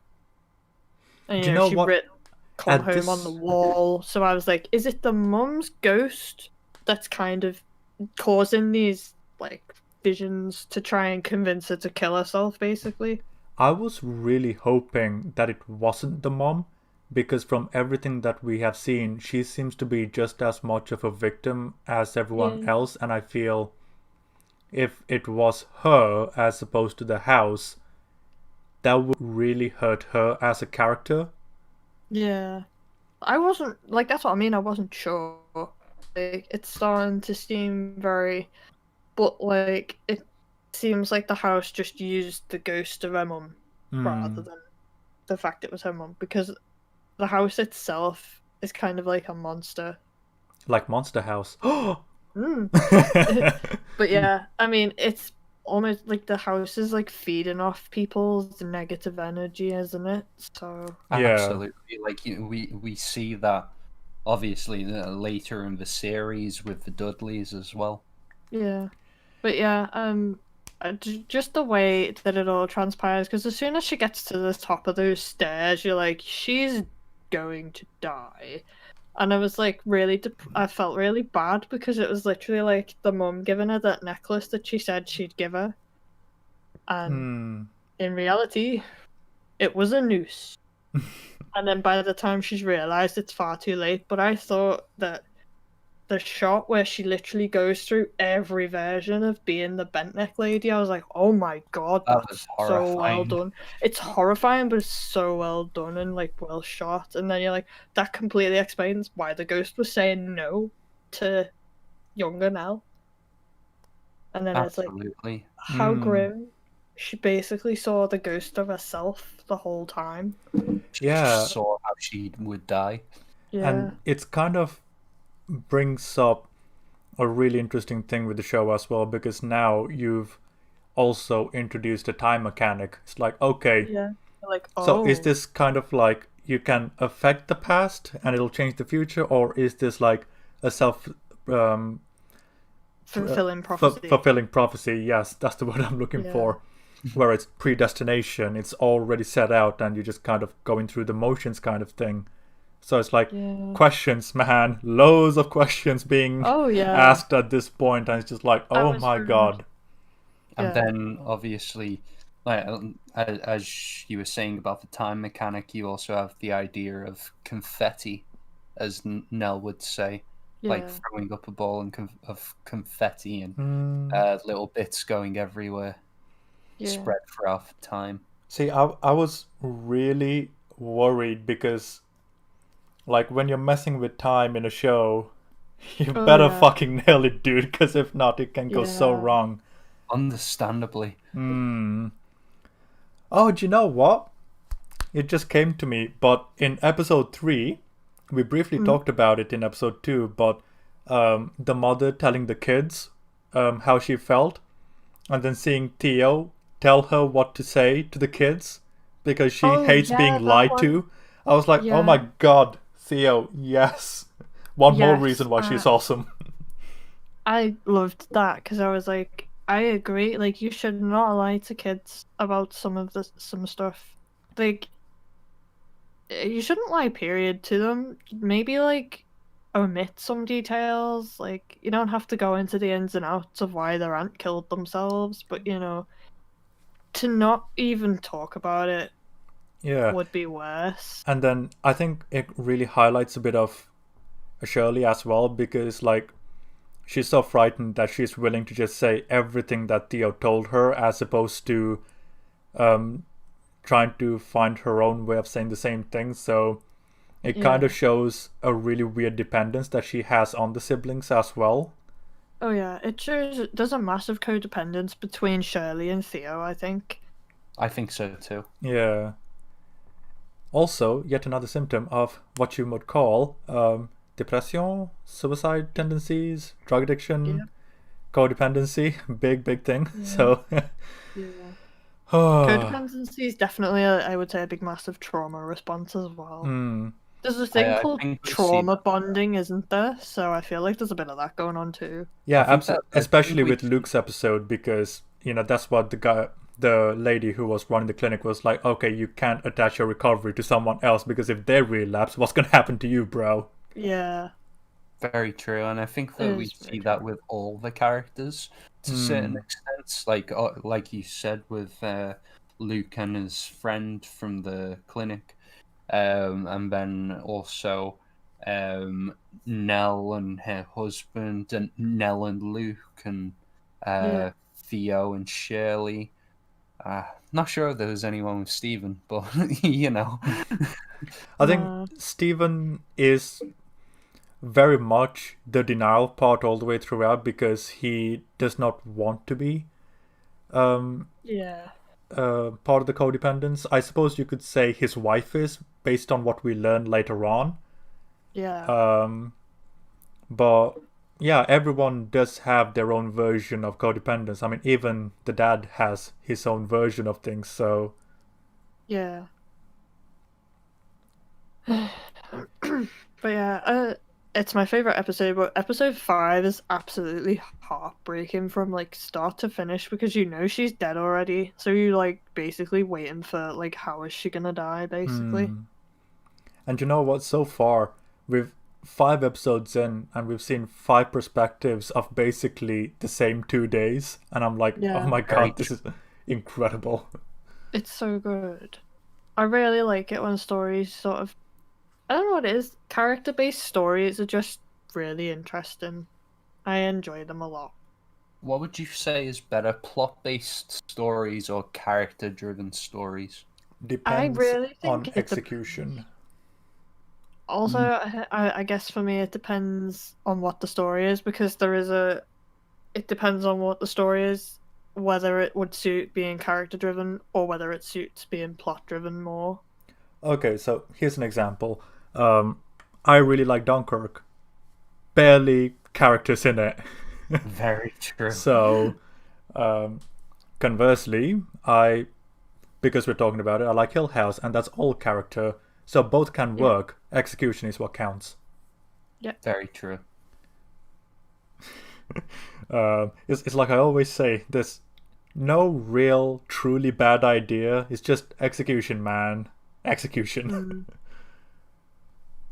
Are there anything else you want to talk about with Nelly? I mean, we've gone all over the place with Nelly, but Yeah. I mean, that kind of sums up the episode. She goes all over the place. literally. Like, the episode goes all over the place emotionally as well. It's like, it's happy, it's wholesome, and then it's like, oh shit. And then just it's the steep dread. decline. Yeah. I think to go along with what you said earlier about how it's, as well as being one of the most depressing episodes of the season, with also conversely also being one of the more light-hearted episodes, I think that it was a nice, in a way, a nice breather. Yeah. For certain scenes, because so much of the season up to this point was just you holding your breath, waiting to see what happens to this family, and then you get these nice moments with Nell, and then you just hit by a truck of emotion. Yeah. It's and like, then obviously the rest of the season. Oh god, we still have 5 episodes to go, but like the sheer amount of tension in this show is just incredible. Absolutely. It's just like, I mean, this is why, like, there are some jump scares in this, but they're so well executed that they come after like 10 minutes of suspense, and you're like, okay, you kind of earned that one. You go for it, dude. But yeah, if we're done with Nelly, we come to, which I think is one of the best live action episodes of all time. Absolutely. Episode 6, I mean. Yeah. My god, like, called Two Storms? Yeah. Yeah. 2 Storms. Oh yeah, the storm one. I really enjoyed this. What a fucking orgasm for the eyes, man. Jesus. Beautifully shot. Like, there were like 4 cuts in the entire episode. Like, oh, I know. I mean, when we did Chrysalis and stuff like that, it's like 4 minutes was the longest take. Like, just, and that's with 2 people sitting on a fucking couch. Like, my stress levels watching this was like, oh my god, the amount of preparation and planning that had to go into this. I can't imagine how long they rehearsed. Whenever I see long takes now, I'm just like, oh my god, like, I must applaud you, because long takes to set up just, they're stressful. It's like, worth it, but stressful. I know, it's like the time for blocking, the time for the lightning, the time for the camera to, like, everything. It's like, I think I remember reading somewhere like they needed to have like 100 people on set at a time to get everything to work properly. And I'm just thinking, if I was there, it's like, okay, is it my time to fuck up now? Because my god, like, you'd hate to be the one to mess up a take here. You would. You'd be like majorly like, I need to be on the ball. Like, stress. And do you know what's so incredible about this episode? You had like 15-16 minute long takes with 5 kid actors. Oh, I know. And I'm like, how?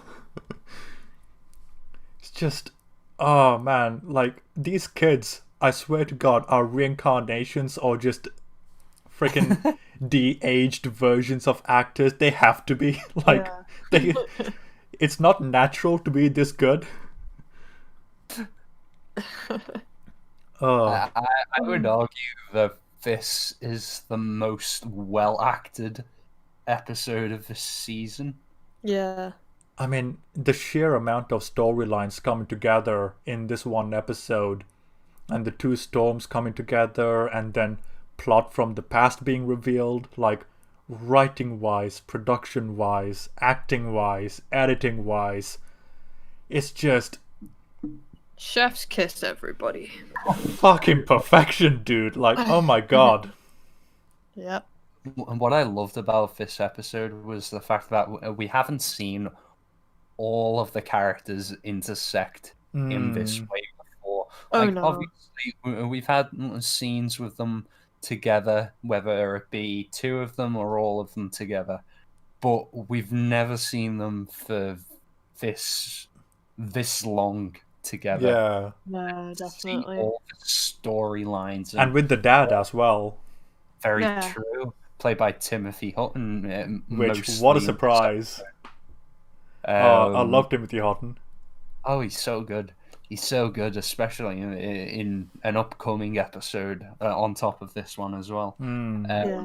But we've had 5 episodes so far, and we've seen this family grow and what happened to them at Hill House and later in life, and to see all of these storylines just come to an head and see all the perspectives. I just thought it was brilliant, magnificent. Yeah, I mean, like, the sheer amount of payoffs to character that you get in this one episode is like, spend 5 hours just building character, developing plot lines, setting up plans, and then, like, that moment when Shirley's husband and Theo reveal that they've been taking money from Steven is like, Oh, yeah.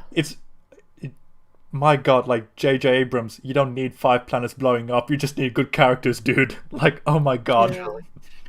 Like, it's, like, the fact that they can make a conversation between 4 people talking about a checkbook and royalties to books explosive. My god, man, you've done something right. Yeah. Very true. It was very, very well done. I loved the monologue that Timothy. Which one? Yeah. The monologue about the Christmas presents. Oh god, yeah. Oh, beautiful. And then how that leads to Steven saying, okay, there's got to be something she mentioned in those letters. What is it? There's got to be some sort of clue. And it's like, there's not a wasted second. Everything leads to something. And even Yeah. when the dad's saying that, the blocking where you far end you're seeing Theo getting a drink and then leaning on the corner is just, oh my god, it's just episode 6, man. It's just perfection, man. Yeah, it's really, really good. And the ending of it as well. Or is that, I'm trying to think, I might be getting the funeral and the storm mixed up. The funeral happens No. in the next episode. No, yeah, it is definitely storm, because it's the one where Nell goes missing, isn't it?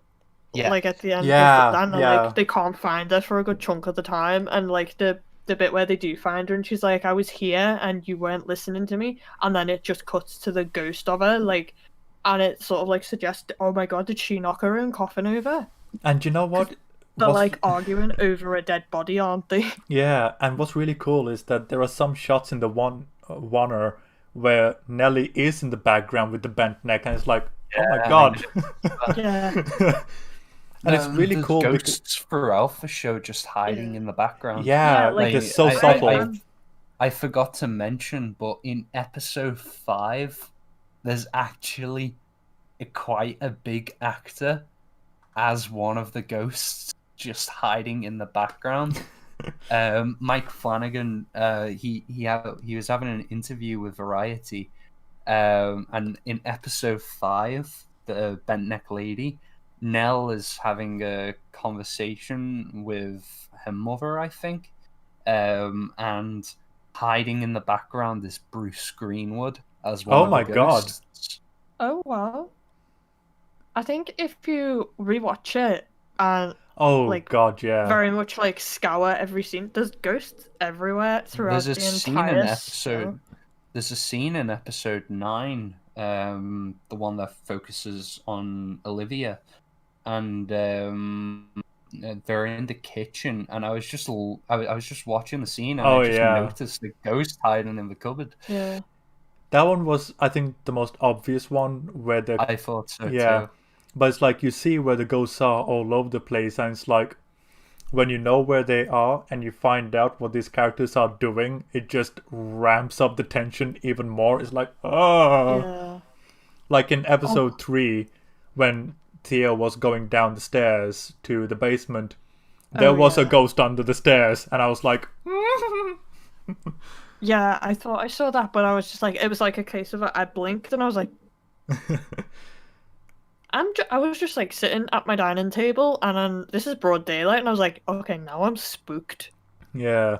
But it's also Absolutely. like back to episode 6 though, like the fact that she's in the background just unassuming, and the fact that she Yeah. was like nowhere to be found for a good portion of the episode in the past as well. Yeah. I think it really speaks to the family's um um view of her as well, where it's like, oh, it's Nellie, Yeah. she's fine, she's the youngest and no one really sees her. And in a And she's weird just like way, gone, yeah. yeah, because she's in the background in the funeral house, like the camera is Nell, it's like we're seeing everything but no one's paying attention to Yeah. us kind of thing. Like that's so Yeah. cool. It's really good. And one thing I really liked is in that episode, Steven starts seeing his mum, Mm. and he freaks Yes. like the way he reacts to it, like it just shows how much of a skeptic he is, because he just goes, "Oh my god, not today," and then just starts drinking. And I'm like, dude, okay, if you think this is your mental illness, your reaction is to go and get a brandy. That's gonna make it worse if it is like hallucinations. I was just like, flawed logic, dude. I mean, alcohol will help, I guess. Yeah. I'm seeing my dead mum. I'm going to drink. Yes, as all good things should. I just love how he's like, not right now, and it's like, how many ghosts has he actually been seeing now?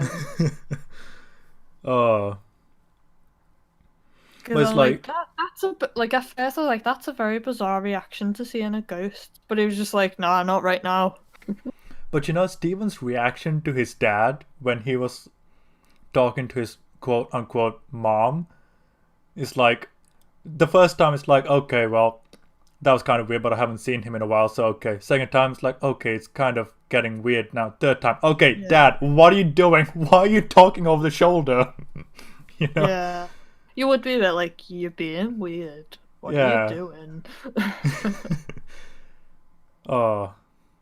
And then seeing Theo just kind of break down because Yeah. she's still recovering from the after effects of touching Nell was just kind of like, oh my god, like,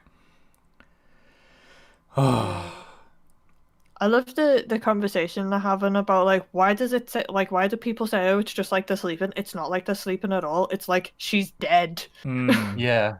And I can agree with that, because when my granddad died, this is really weird for me, because like I think this just shows how many like dead bodies my dad and my auntie have been around, but they were just sat in the room just having a pleasant conversation, and I'm sat there staring at my granddad like, that's an actual dead body. I don't feel very comfortable. I'm gonna leave. And they were just sat there having like a regular conversation, just chilling in the corner of the room while my granddad's there like dead, and I'm just like, this is weird. I don't mean, like it. humans are dime a dozen. There's plenty around the corner. I mean, I knew it was gonna be weird, but like the whole, oh, they look like they're sleeping, I'm like, no, it doesn't look like they're sleeping at all. It's Yeah. weird. But it's like also it kind of shows it develops Shirley as well in a really weird way. Because Yeah. like she's having a go at Theo because like, and look, Theo's drunk and Theo's like, look, don't tell me how to grieve, I'll do it in my own way. And that's kind of really cool as love well. that. I love Because that line, because it's like, it's true. People grieve in completely different ways. Like you can't tell a person how to grieve or how long Yeah. to take to grieve. It's just like just let them Absolutely, grieve. but I think it speaks to the character of Shirley as well, because even when someone close to her has died, she's still trying to be controlling of her family, like Yeah. And telling try to people come how off they as should the one grieve. that's better off. Yeah. Yeah, exactly. I think I agree with you. Like, I think this episode did make me go, I don't particularly like Shirley as a character either. Same here. But then- I feel as though this was the tipping point. But then Yeah. also, that being said, when she finds Theo and her husband in the closet, you're like, oh shit, there better be a good fucking reason for this. Yeah.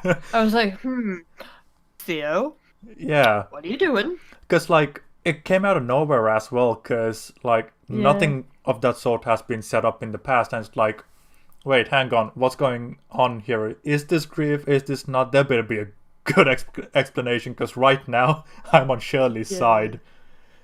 Oh, yeah. Um, Like, for that one, I was like, yeah, by all means, Wait, what is you happening? kick off. Yeah. Because, like, in general, you'd be like, why were you in the closet with my husband? Yeah. But you know Highly sus. what's really interesting in this episode? The dad and Luke, who are quite possibly the most unhinged, were probably the most calm in this Yeah. episode. Very I true. did And it's love like- that. They were just kind of... They're just taking everything Yeah. in, just I chill. loved the performances. Both the dad and Luke and Stephen. I loved their performances when they see Nell. Yeah. Like even Stephen, it Yeah. was heartbreaking. It's hard to react to a person you love that's, like, dead. It's like, what do? You Yeah, don't and know it's what to like do. Stephen being the skeptic and the one he probably broke down the hardest next to Theo, Yeah.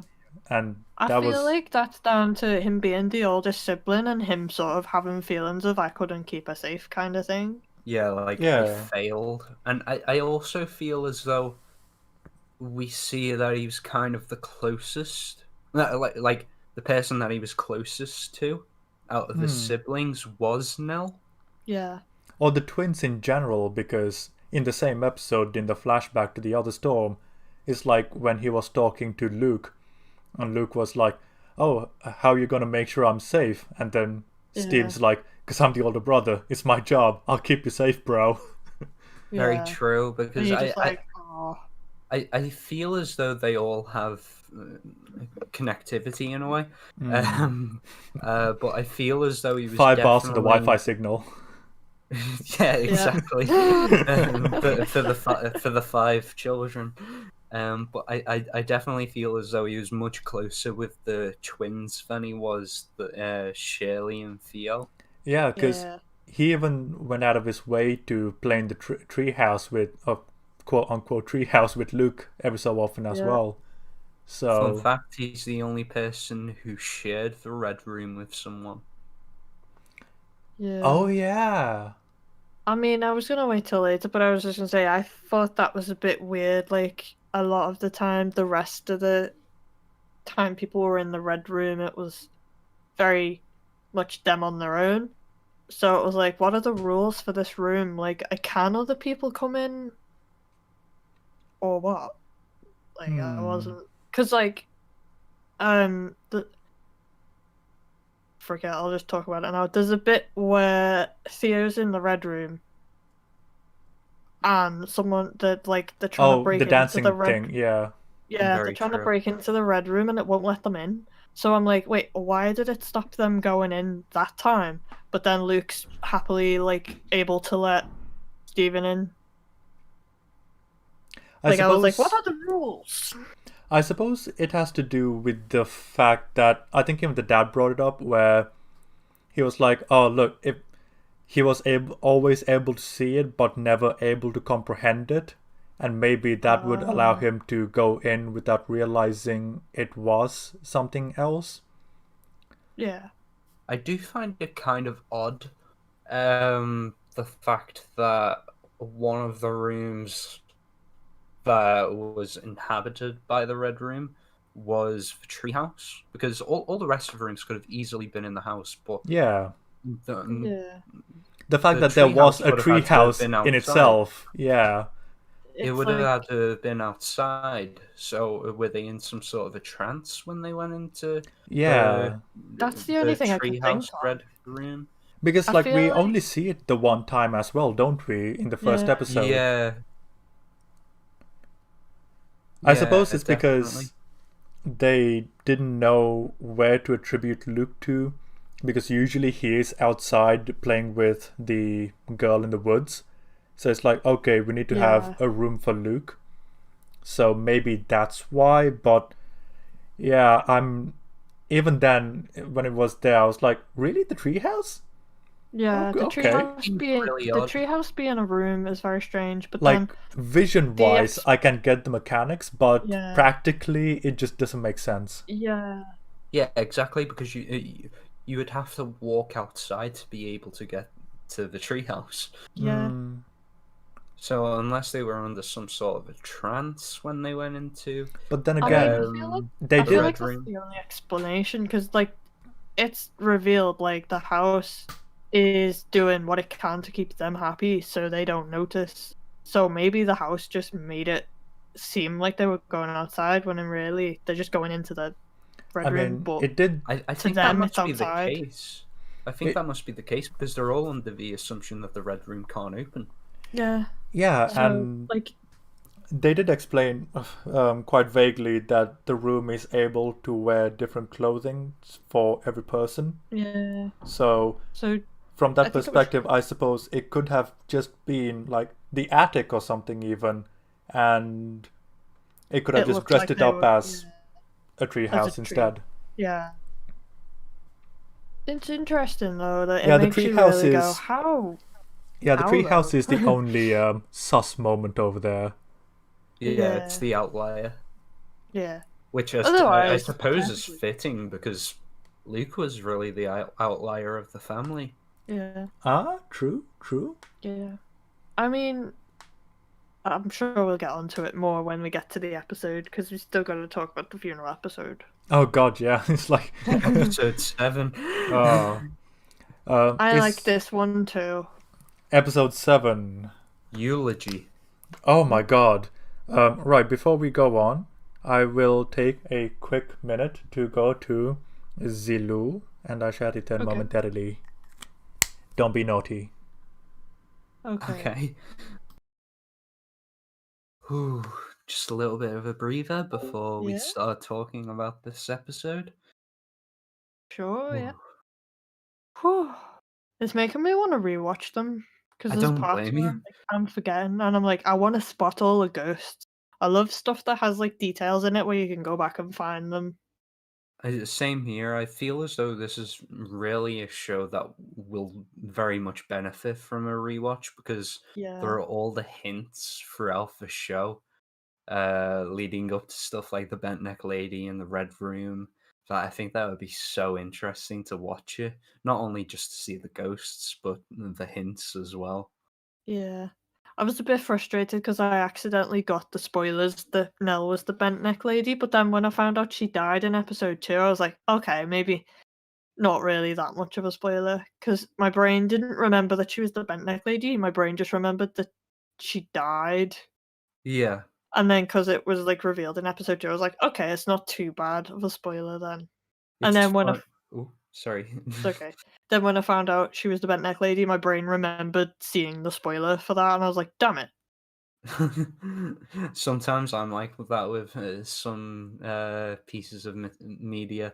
Like I'll see a spoiler just randomly, and I'm not looking for it, but just randomly, and Yeah. then I'll start watching the show or the movie a couple of weeks or months later, and then I'll be like, "Oh, I remember this now."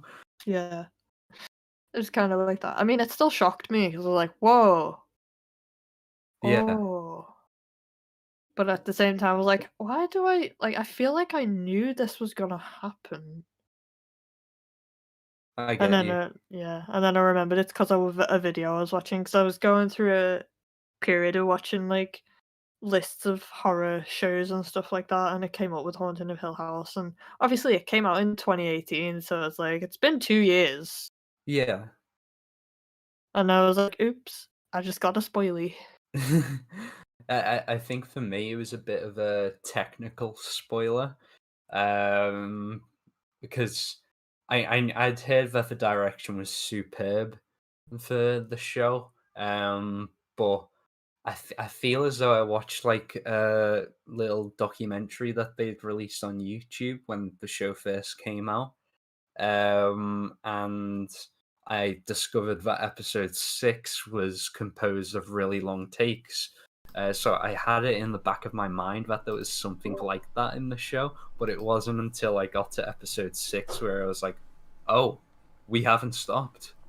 Oh, the camera's still going." I had the Yeah. same reaction. It Oh, was just superb. it's like when you realize it's like, we haven't cut yet. What's going on? Yeah. And then you're still going. 10 minutes later, you're still going. So Oh, good. it was great. Should we move on to episode 7? If Yeah. we must. Episode 7. The funeral episode, yes? Yep. Yep. Oh my. So, well, Eulogy by Luke was so freaking heartwarming. I know. I'll just say it now. Definitely. It's Like the fact "Oh." that he goes on to say that she was the only one who believed in him the entire time. And it's like, oh, Luke. My heart. Yeah. I think Luke, along with Theo, are my favorite characters. Me too. Yeah. I think I have to agree. It depends on the day, but they flip flop back and forth. Some days Yeah. it's Luke, some days it's Theo. I love them both so much. Same Such here. good characters. As soon as Theo came into it, I think I remember messaging to you guys, "I love Theo." Yeah. Did, yeah. It's I like, felt so bad because I kept messaging you like throughout when I was watching it, but I'm like, I need someone to process this with, and I'm like, Ryan's not really bothered about horror, so he'll just like nod and be like, "Cool," and just let me like vent it. But like when I'm messaging you guys are like, "Oh my god, yes, I know," and I'm like, "Yay!" yeah. Oh god, absolutely. And I think it's all the better because it is good. That really Very helps. true. Because if you said, "Oh my god," like Kylos and Incel will be like, "Yeah, we know," and just swiftly move on. Yeah. I loved how that's an introduction to our podcast. Like that was the first thing that was said on this podcast. Kylo Ren is an literal- incel. The literal start of our podcast sessions. Yep. Episode 1 is just I couldn't believe Kylos and Incel. Just oh You are welcome. oh yeah. We haven't had a start as good, but I don't think we need one. No. God, imagine if we have like an opening for the show and it's just like Kylos and Incel on with the show. Yeah. Or just like a hot topic take. And then just carry on with the show. We should do that. Oh God, I'd have so many hot takes. It's like someone thinks something's good, I probably think it's bad. Yeah. Hot take Oh. today. This film sucks. Okay, if you want a hot take, Mandalorian season 2. I thought episode 1 was so boring. Oh, really? Like legitimately, Fair enough. I was like, what a waste of time.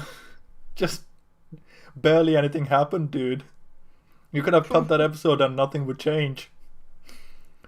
Fair enough. But then I again, don't want to get into it because Amy hasn't watched it. And also, yeah, like Well, he'll- maybe once fair it's enough. all done, once it's all Yeah. done after the final episode, we'll have a what we watch podcast on it. Yeah, maybe. Yeah, sounds Why good not? to me. Gives me Yeah. it'll make me watch it because apparently whenever we say we're going to talk about something, I immediately then go and watch it. Yeah, I watch it weekly with my parents because that's how we started season 1. So I'm Fair. watching it with them every week. So yeah. Very nice. Nice. It's like even now, my dad's like, "Why are the artwork at the end the best part about the show still?" I Like, do love seeing that. they are so cool My though. my mum and dad won't get Netflix, and I'm really annoyed because I'm like, there are so many things on Netflix that you would enjoy. Please mean- just go and get Netflix. Can't you share your account? I mean, I could, but they just won't. Like, they won't even install it. Oh. Is the thing. They're just very much technophobes and just like, no, I will refuse. And I'm like, but you. Like, I've told my mum to watch Haunting on Hill House because she's a horror fanatic, and she's like, I keep meaning to watch it, and I'm like, you should. This is why you should get Netflix. Or, do a Jack Sparrow. Yeah. Pirate. Yeah. I think that's what they're planning on doing. Okay, fair Probably. enough. But I'm not gonna go into that because I don't want to get my mum and dad in trouble. I mean, just call them mom and dad. They'll never know which mom and dad. Mum and dad, they could be anybody. The nebulous mom and dad. Could be Adam and Eve for all we know. They could be. They could be anybody. Yeah. So yeah, fucking funeral episode, innit? I believe this is the one that Yes. focused on Hugh. Oh It- yeah. Was it? I mean- think so. It was either 7 or 8 that focused on Hugh. I don't remember. Was I mean, he becomes pretty integral to the rest of the show at this point, so he pops up a lot. Yeah, I think this was the one. This that was the focused one, on yeah. Hugh. And then 9 was the one with Olivia. Yeah. I Yeah, like this that. is the one with Hugh, yeah, absolutely. Yeah. I thought but this was a really good episode. Oh this is the yeah. one where he's trying to sort the damp out, and I feel you because honestly, I've got mold in my bedroom right now that will not go away, and I'm like, is my house actually haunted?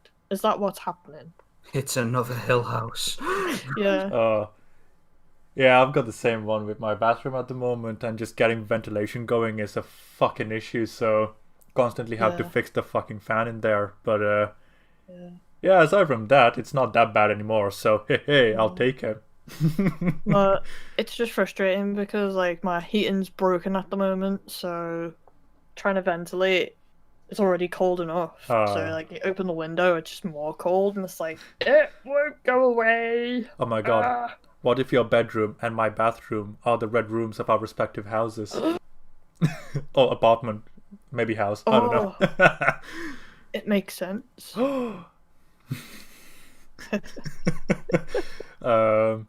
So yeah, we get. Is this the one where he cuts the hand? I believe so. Yeah, Yeah, I think so.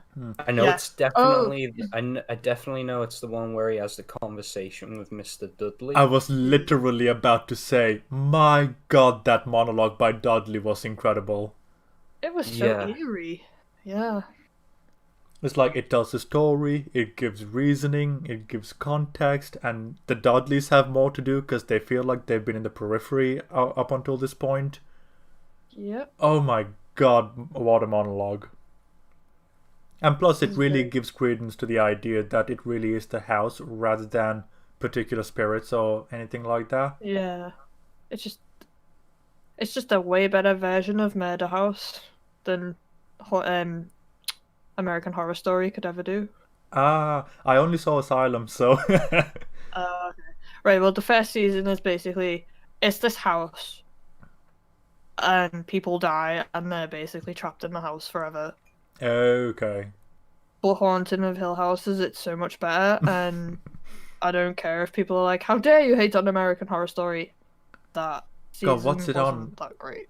What's it on, like season 8 or something now?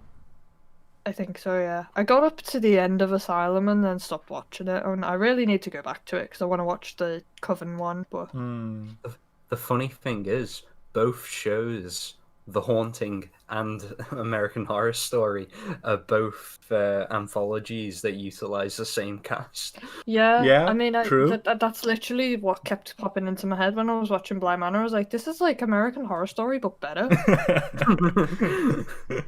Yeah, Because I true. remember watching American Horror Story, and not once has American Horror Story really scared me. It's got a lot It's of gore more factor and just- shock value.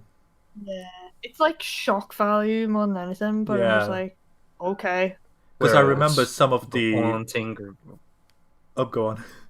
I was just gonna say, the haunting really digs deep and makes you care about the characters, and the scares come from the situations that the characters are in. yeah. Hmm. American Horror Story. I was just like, oh, just die already with Yeah. half the characters. It's very much on. At least Asylum was for me very much the body horror aspect of it, more than Yeah. anything else. Like seeing all these deformed people and the experimentation going on, I was like, okay, I get what you're trying to do, dude, but get over yourself, kind of thing. Yeah. Yeah, it was just a miss for me. But it has a Yeah. niche audience. Maybe I'm just not part of it.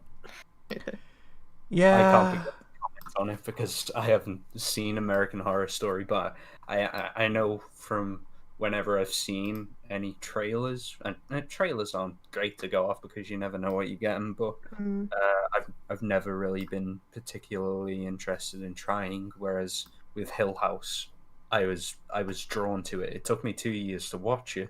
Yeah, but I same was here. drawn to same. Does that mean we've literally all only watched it this year then? it. Yeah. Or Because, like, it was always something that was on the radar, but, yeah. like, for one reason or another, I just never watched it. And because Bly was coming out, I was like, let's watch it. I was same. exactly the same way. I think Dylan watched the first episode before I did. I can't remember. It's one of the two, or maybe it was very close to each other. I remember that much. Yeah, Mm. I think I think you watched the first episode before I did, but then I You just kind of zoomed steamroll right past through. Yeah, because I was taking it one episode a day, and it's like before I knew it, both of you were finished with everything, and I was like, oh, fuck it, let's do it. Yeah. Like Uh, with Blind Manor, I was gonna like go a bit slower with it, but then I was like, no, do you know what? I wanna know what happens. It's funny. I was kind of the same way. Like I watched the first 8 episodes of Hill House, like one episode a night. And then I got to the final 2 and I was like, I just want to know how it ends. So I watched the last 2, and then for some reason with Blind Manor, I was just like, right, I've just got to get right through it. To be fair, like, I finished the last 2 episodes of Hill House on the same night as well, so. Yeah. I finished Hill House, and then I think it was the last episode, and then went on to watch Blind Manor, the rest of it in an entire day. Oh, wow. Oh, Jesus. By the end of the day, I was like, where did my time go? I think I watched Blind Manor over 3 days. Same here, 3 days. Yeah, 2, 4, 3, I think that was my. Yeah. Yeah, 2, 4, 3, that was my count over days. Cool. I'm not sure what mine was. I think over 3 days I watched both seasons. Well, you beat us. Oh, yeah, absolutely. It took us like Can 2 you tell weeks. I liked it? Oh. It took me way longer just to watch one season of American Horror Story because I just couldn't get into it. But I was like, I want to finish this season because I want to know what happens. So back to episode 7. This, Big tangent. yeah. Yeah. But this was the one where it was revealed that the mother was, well, a version of the mother was in Daddy's vision, wasn't it? Yeah. Yes. It's like I really like it because like you get to see him wanting to say things and then the mother says it. Like the ideal version of the mother is telling him the ideal version of what he has to say, but Yeah. then he kind of fucks up anyway. It just kind Yeah. of shows how broken of a man he is at this point. Yeah, like she Very recites a whole thing to say to them and he just doesn't say anything. Just keeps his mouth shut. And when he should keep his mouth shut, like with Shirley in the car, he just keeps on going. Yeah, like with Shirley, she's like, don't say anything. Don't do it. You go and open a can of worms. And he's just like, So how's things with you? And I'm just like, dude. Of all the siblings to now be like, how's your life? Like, seriously, just stop. I was like, she's just gonna stop the car and yell at you and then carry on driving. Yeah. And then when the mother says, stick your hand, and he goes, in the fan, cut to him hitting the fan. And it's like, oh my god. Yeah. That bit was horrifying. As I was just like, oh, did he just... Oh.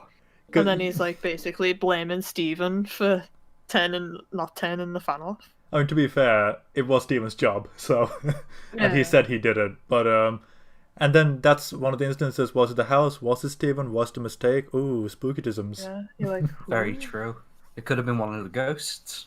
And you know what's even more terrifying about that is because you know when you're a kid, you have tried to do that, just stick your hand in the fan to see what would happen. Just been like, yeah. Oh, kids are dumb, aren't they? We are. I can't remember. I'm not a kid anymore. What the hell? I can't remember. Is this episode the one that had the framing device at the police station? I assume it is. I think so. If it's not this one, it's the next one. No, it's this one. Either it's this way. one. No, yeah, this is the one. Because this is the dad's episode, so it's this one. Yeah. Either way, I loved the discussion between the dad and the police officer. Like, I mean, it sounds like the police officer is like being nice, but at the end of the day, he's just trying his best not to get the dad to call his lawyer. And it's so friggin' obvious. And I'm like, I'm like, oh so my god, police. They just do anything they can to make you not call a lawyer. I don't. And it's like, and then also he hears it's like, oh, the other body in the house, and you're like, wait, what body is in the house? And then later on in the episode, slowly unraveled. Oh my god. He's like, wait, there were more bodies in the house. What did you do? Yeah, and it's like, was this a body very recently? Was it an older one? He knows, so it's like, what's going on here? And then we in episode 9. Yeah. I like the bit where he's like, I can fix this, and then you get to the police officers, and then obviously the police officer's like, I'm giving you an opportunity to fix this. You like fixing this, and then the dad's like, I don't know anymore. I used to think so. It's like, oh my god. Because like all the way through the show up until this point, whenever problems come up, he's always been like, I can fix this, you know? And this is the first time he's gone like, I don't think I can fix this. Yeah. I just realised, sorry, it wasn't episode 9. It wasn't the body of a little girl. It was actually the body behind the wall. Yeah, that's what I meant. They were talking about. I made a mistake. It was the body of William Hill, so it was the better? Bowler hack. What? The betting company? No, I think the bowler hack ghost is meant to be the ghost of William Hill. That's what I assume as well, yeah. Yeah. I was thinking that it was the Dudley's daughter, for some reason, but then I remembered that they hid her away, so and buried her, so it wasn't her. No. Yeah, it was William Hill. Oh. Betting shops never go away, do they? Can't get rid of them. Yeah. And it's also really cool that we get to see Nellie's wedding from the dad's perspective here, and you can see him and the mother just going, "Oh, look at this moment. Everyone's here. Everyone's having fun." Oh, speaking about the wedding, actually, something that I forgot to mention for episode 2, Shirley, the little bitch, turning Luke away. Oh, I know. I was so mad at her for that. I was like, oh, Luke. He had the puppy dog eyes and everything, and I was just like, oh. I was like, no, because Nell would have wanted him there, you bitch. How dare you? Like, she was just completely controlling everybody, and I was just like, ugh. Literally, the next scene when Shirley was like, oh, it'll be the perfect day, and Nellie just goes, almost perfect. It's like, you knew exactly she meant Luke. Oh. Yeah. But it's really great seeing the wedding from all these different perspectives, and we kind of get the last version of the wedding from the parents' eyes. or at least one of Yeah. them. Yeah. Do you know what? Shockingly, this is the episode I remember the least about. Same. Episode 7, yeah. I'm Yeah. trying to remember it, and I'm just like, my brain's not. It's very much a very slow episode with the dad just doing his thing, trying to reconnect with his family, and Yeah. I think one of the standout moments in that, which I still remember, is when it's time to go and the mother's like, okay, do you know what? Say your goodbyes, be happy, and then you don't have to see them again for a few years. And then the Yeah. dad just doesn't say anything and just looks at each of his kids one at a time. And then Yeah.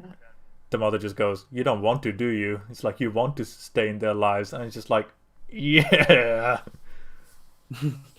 It's a really nice moment. It's like Yeah, it is. barely anything was said, and it's just so much emotion through just 2 lines of dialogue, man. Just He's so good in that moment. He really. I just remembered something in episode 7, actually. Ooh. At the funeral, when Yeah. Luke is attacked by the ghost of Olivia, Oh. Yeah. and the way that Stephen reacts Yeah. to Luke, it's one of the moments where Stephen just really got under my skin. I completely get why he would get under your skin, because he was being quite visceral in his evisceration of him. But at the same time, I feel like the way he was so passionate about it, the way he was so desperate, it was almost like he was trying to convince himself as much as Luke, if that makes Yeah. sense. Very true, but he didn't see the ghost. This is true. Yeah. Whereas Luke did, so Stephen was probably thinking, "Oh, he's having a hallucination or something." Yeah. Whereas Luke, we all know how Luke is at this point, Yeah. and how troubled he is, and you just feel bad for him because no one believes him. Yeah. And then to actually bring up something from Luke's episode, I think it was just after he got the bowler hat for the first time, and Hugh just goes, big boys knows the difference between what's real and what's not. And in this episode, yeah. Luke goes, Big boys big know boys. the difference. He basically recites it to him. Exactly. And it's like 4 episodes later, we get a payoff for that. And it's just, or like 3 episodes later, and it's just like, oh my god, it's just writing, just porn for the mind, man. Yeah.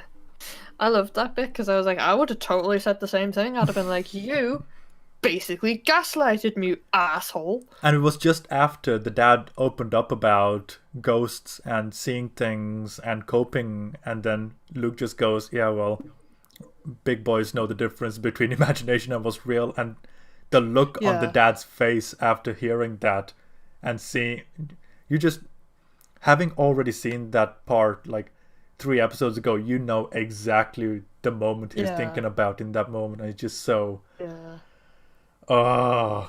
it's so good. And it's like, that is what happens. Like, you could be the best parent in the world, you will say something to your kid and it'll stick with your kid, and they will pull it out the time when you're like trying to like talk to them about something. They will be like, well, you said this to me, so there. I'm pretty sure I've done it to my parents. Oh my. It's just a thing you do. I believe that's also the scene that leads into Luke going off to Hill House. Yeah. Like, disappearing from the family. Yes, it is.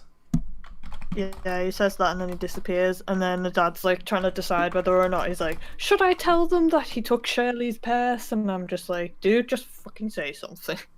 Because otherwise they're sitting there drawing their own conclusions and wasting time. Yeah. And he's just like, wait, but and I'm like, just freaking shout at them, they're your kids. Yeah, and then like after everyone's just kind of going off on their own fucking just crazytisms, it's like her I was gonna say her for Hugh, but Hugh and Theo following the trail of soot or like mold all the way to the office, and then Yeah. seeing I the thought it was forever.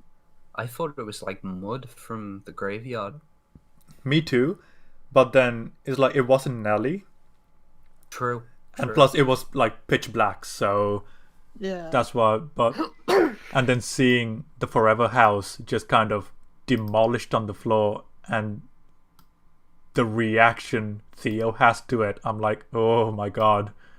Yeah. Like, to end an episode on that, just yes please. Not Yeah. only the look on Theo's face, but also the look on Hugh's face as well. Yeah, because more than, in a weird way, I felt as if in that moment he was more concerned for her safety than his own, if that makes Yeah, sense. because he literally I got feel her that and way dragged. too. Yeah, he got her and dragged her behind him. So he Yeah. was like, "You can take me, leave my kid alone, though." Good dad, that's what I'll say. That is good. That is good dad behavior. I mean, considering we said we barely remember episode 7, we talked quite a bit about episode 7. Yeah, we did a good. We did a good remembering. We picked it up as we went along. Yeah. Yeah. But Is it episode? Is it episode 7 or 8 where Theo and Shirley have a fight and one That's of them 8. punches and they that's it. I punches her in the remember. boob? That's 8, yeah. She's like, "Did you just punch me in the boob?" Do you know She's like, what? Yeah. Not gonna lie, that's the 3rd time I've heard a "did you punch me in the boob" joke this year. Really? In a film, well, okay, not really punch in the boob, but in Babysitter's, Bella Thorne gets shot in the boob. And I'm like, True. I mean, Bella Thorne kind of deserved Shot it, but in- you know. Uh, Not a fan of Bella Thorne, but yeah. That's the 3rd time people have been abused in the boob. in the boob. Ugh. But Someone threw an apple at my boob once. It hurt. I did. I mean, Just fun fact there. okay. I'll just leave it as a fun fact. I don't think I want to know the context behind that. An apple at me to catch, and it just hit me in the boob instead. It wasn't deliberate. It wasn't like I'm going Oh. to aim at your boob. It was just like Targeting I missed, systems and it- on. yeah. Yeah. Imagine, imagine if someone dropped into the stream now and it's like, oh, someone threw an apple at my boob. It's like, what? I thought it was Hill House. I just wasn't expecting it, which is why I started laughing because I was like, did she just? She did. She just punched her in the boob. Yeah. So if there's nothing else on episode 7, shall we go to the 8, where they are trying to find the Luke? I think that's a good way to put it, yeah. Well, I mean, talking about the boob punching scene, I just kind of segued into it. Yeah, Very I mean, true. it's a very natural progression of events, really. Yeah. I So, thought this was a very conversation-based episode. Yeah. oh yeah, absolutely. Yeah. You've got Stephen and the dad, and then you've got Theo and Shirley having conversations throughout.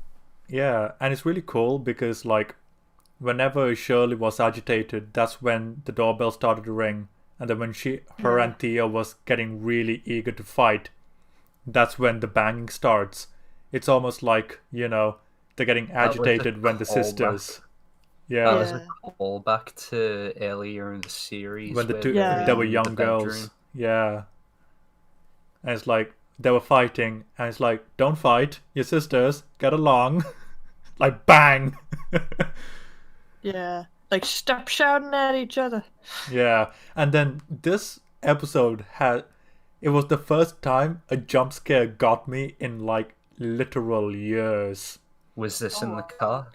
It's Oh, almost like you knew. It's because I the- jumped the as bit well. where yeah, that made me jump as well. Just a bit. She's like, "Shut up!" It was like- whoa. Because it's such a well placed jump scare, because at that point, Yeah. after 8 episodes, when characters are talking, when they're doing their monologisms, it's always just like, Yeah. oh, we're just gonna enjoy this monologue. And then there's going and going and going, and you're just absorbed in what they're ghost. saying, and then Nelly says, "Nah, chill." And it's like, it's the first time, literally, a jump scare got me to say, "Fuck me." And then I was just like, readjust and then continue watching. I think I shut my laptop briefly. Oh, I shut my laptop and went, "Oh my god," and then like opened it again. and then realized the screen was broken. Oh no, I didn't shut it that hard. I Oh, just like okay. kind of. I didn't like slam it. I just shut it over and then. It was one of those where I'd been scared and unsettled throughout the series, but that was the first time that I jumped. I think it's because That was a good jump scare. I Yeah. think because in the middle of a conversation, I feel 'Cause, like they're like- the best jump scares. Because, like, on the one hand, it's perfectly set up because whenever these two start fighting in this episode, things turn to shit. Yet at the same Yeah. time, after 8 episodes, we've been conditioned to just really pay attention to what characters are saying because that's usually when things are calmest. So they kind Yeah. of took both of them and used them both to make a really efficient jump scare. And I'm like, oh, Wow. good writing. It's Yeah. amazing. It kind of reminds me of like there's a scene in Insidious where they're talking and the like spook is literally it's not even a jump scare. Oh, yeah, it's behind Patrick Wilson, yeah. Hi. I remember Hello, that. I'm here too. And I thought that was really well done because up until that point I was like, well, it's daytime, they're talking, it's not going to be a jump scare. And then it's like, oh my god. Yeah. And I thought that was really well done. I'm not gonna lie, Theo's monologue after that quote unquote crash is probably my favorite monologue in the entire thing. The I one where she's completely talking agree with about you. throwing the stone. No, it's the one where she's Um, like literally breaking down in front of Pouring the heart. Yeah, it's like And she's explaining basically this is saying, why. yeah, And I'm like, this is what happened. Yeah.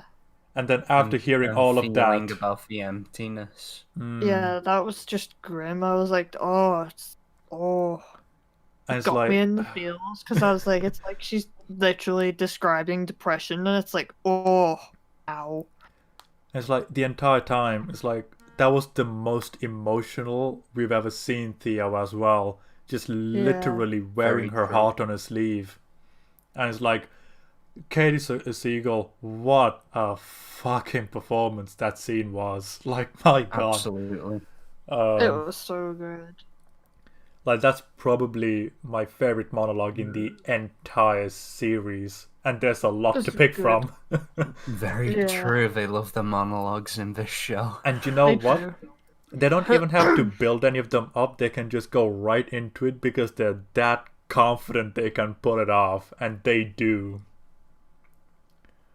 Very Oh. good. And then, do you know something that was really cool about Steven and the dad? Whenever they were conversing, the person who was taking the lead in the conversation was always in the driver's seat. And I thought that was really cool. Yeah. That's a, I'd That's a never very good noticed point. that, but that's a very, very good decision on their part. Yeah, because, Yeah. like, in the first Alright, time... I'm gonna get into why I don't. One thing I don't really like about Steven is the fact that he's like, I got a vasectomy and didn't tell my wife, and I'm like, dude, Yeah.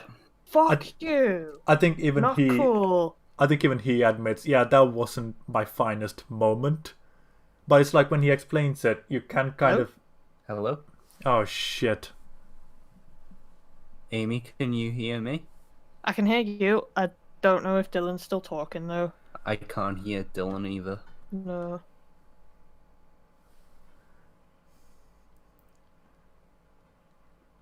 I can Yeah, hear you. Went a Hello, bit there. Dylan. Hi again. Oh, hi! Ping. Pink. Right. You're breaking up a so, little bit. Am I? Oh, hi. Hello. Hello. Hi. Okay, now we can hear. Like, properly? Hi. Okay, it shows a good bit rate as well, so that's good. Ah, he's Oh gone. no. Okay. You keep going and coming back, and it's weird. And it's only when you try and talk about Hill House it's very spooky. Oh no. Well, it says unconnected. It's Hill House himself.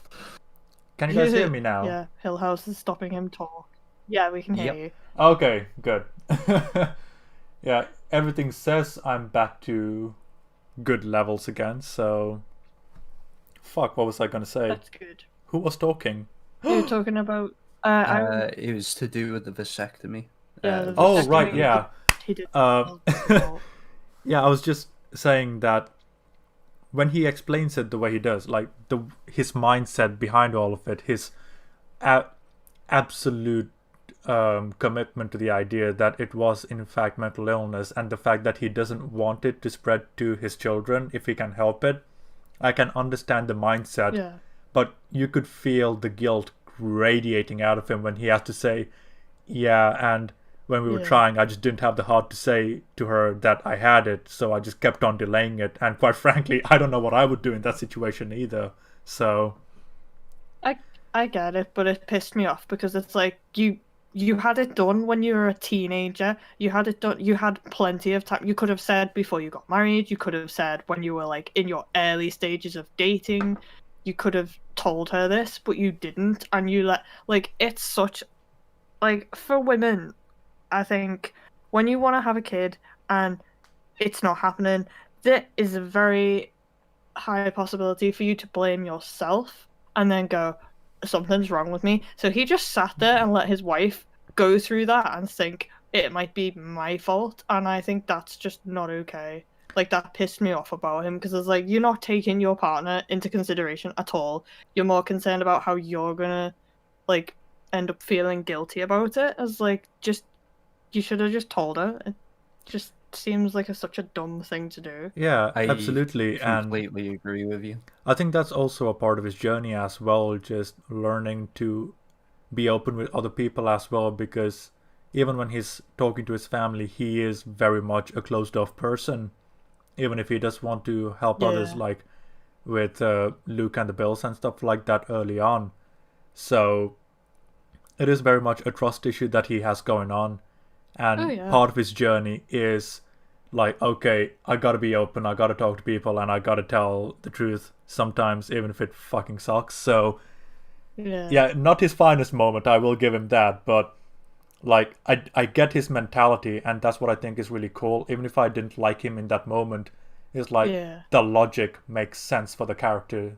Oh yeah, Oh, it's oh, completely yeah. in line with everything that's been set up about Oh, his yeah. characters so far. Yeah, The logic made sense. It just made me really hate him in that moment. Like I like people don't tell people things for a reason because it's a scary thing to have to talk about. It just for me, like I got angry on behalf of his wife because it's a shitty thing to do to a person to just let them go on thinking it's their fault. yeah, absolutely. Still though, I do like the fact that the 2 times that fucking Luke was in the driving seat, he was talking to his dad, and it's like, okay, so this is the thing with the family, this is going on both times. And then when it's the Yeah. dad's turn, it's like, okay, look, I've listened to you. Okay, we gotta be real now. Shit's fucking haunted. Yeah. And it's like, oh, Yeah, and, Like- and he's pointing out the fact that there was no treehouse. Oh, I love and, that. Yeah. and that the clockmaker. There was no clockmaker. Yeah. Yeah. He's like, when would I have had time to build you a treehouse? Seriously, like we were there for a couple of weeks to flip a house. Why would I have built you a treehouse? yeah. And And it's then, like, it's such a it's- logical question, but even you're Yeah. like, do you know what? That makes sense. Why would he build them a tree house? You Yeah. know? Yeah, like that's such a good point. yeah, I love how he goes through it like systematically and basically as much as as much as Steven tries to deny it, he's like, no, literally, that makes no sense because of this. And I'm Yeah. like, ha, he's logicking against you. You cannot say it's not real. Logic Using v his logic. own weapon against them. You've been logicked, skeptic. Oh yeah. I loved it. I was like, because you can see his face is like, as he's slowly like realizing, he's like, oh, holy crap.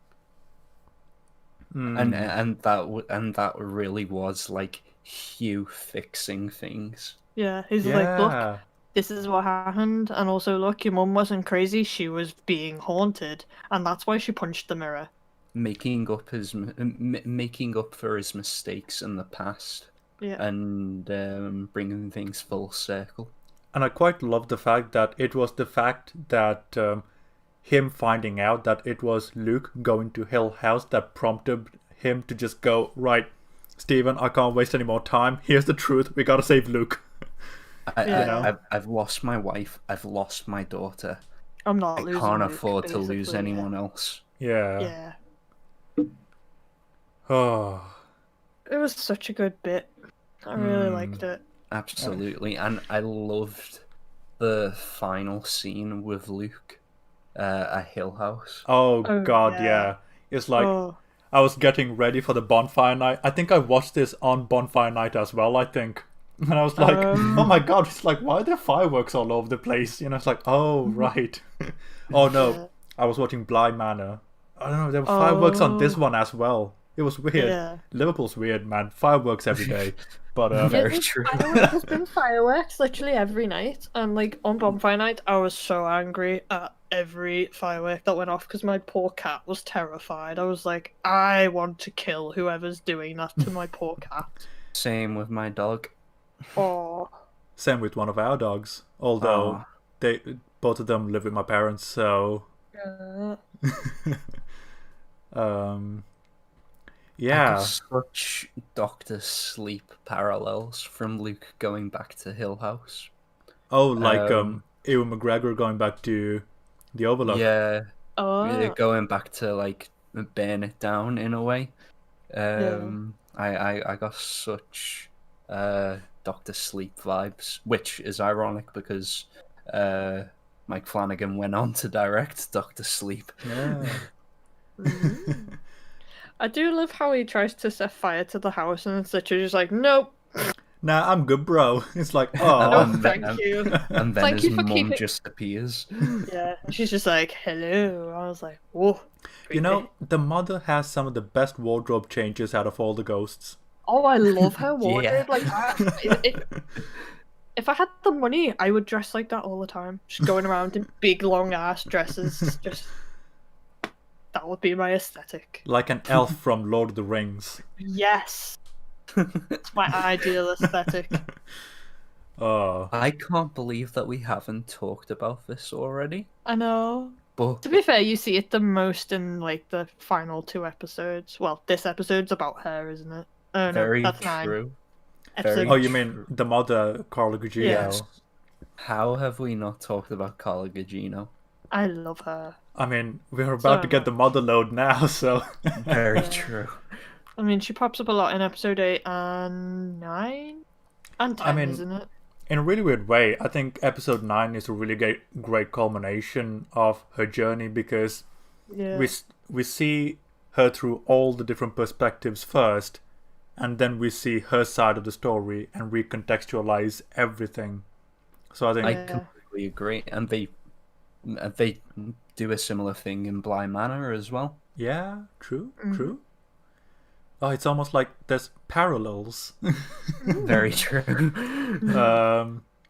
But yeah, oh my god, Carla Gugino, what a fucking actress!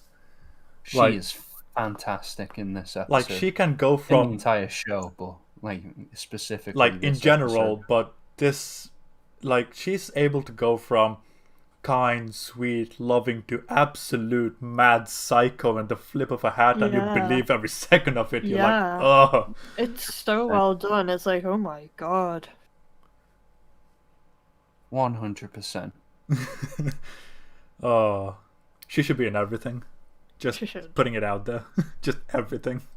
I'm shocked she's not a bigger actress. Yeah. She's done a lot of show-off films, which I kind of like it when I see actresses doing that, because it's like, yay, support for the independent Yeah. films. Do you know what the last short film Zack Snyder did? Wasn't too bad actually. Was that Snow, Steam, Iron. yeah, I thought it had steam in it. It was pretty decent actually. It's kind of like a mid-30s noir kind of thing. It's only 5 minutes Oh. long. I Oh, yeah. enjoyed it as well. I'll have to have a check. I'll have to check it out. But yeah, Well, Zack where to Schneider, begin with? who's Oh, worked Zack Schneider, who's worked regularly with Carlo Gugino for Oh, good yeah. fucking reason. My God. Oh, Watchmen, Man oh of yeah, Steel. Uh-huh. yeah. And do you know what? I actually love her in Soccer Punch. I thought she was fantastic as Vera Gorski. Yeah, she was really good in that. Oh, I love Soccer Punch. I don't care what anyone says. I haven't watched Sucker Punch in such a long time. I Like think you I need can to rewatch. you can say it's bad, but I don't care. I fucking love it. But yeah. What Am were you I saying, the- David? Am I the only person whose introduction to Collegagino was Spy Kids? No, No, that same was for my me. introduction as well. Yeah. It was the same for me. Yeah, same for me. She Oh, was the I- Spy I- Kids mom, and then I don't know what else I saw in, but I just kept seeing her pop up in things after that. Yeah, same here. And I've never had any issues with any of the characters she's played. Like, they all seem perfectly well cast. Hmm. And I do think she should be in more things. She was in Mr. Popper's Penguins, and I loved Oh, she her. was. She was Night at the Museum. Yeah. She was in San Andreas with the Oh Rock my and- God, yes. What a I film. never watched that. So. Oh, it was a disaster, but it was fun. They're pretty apt given the subject matter. But I always forget she was in Watchmen. Oh, I So- love her in Watchmen. She was good in that. So yeah, I think that's a perfect segue to episode 9, don't you think? Yeah. Yep. So, we see the mother's experience with everything. I do like this episode too. It's very freaky. Yeah, Definitely. it's really cool because like we kind of end on a pretty massive cliffhanger in the previous episode where Luke gets captured, and now we're like, Yeah. okay, you see all those things you knew? Well, you might have been wrong about that, so let us put the record straight kind of thing. I was like, oh my God, why? It's like something that Deadpool would do in a really weird way. Like Yeah.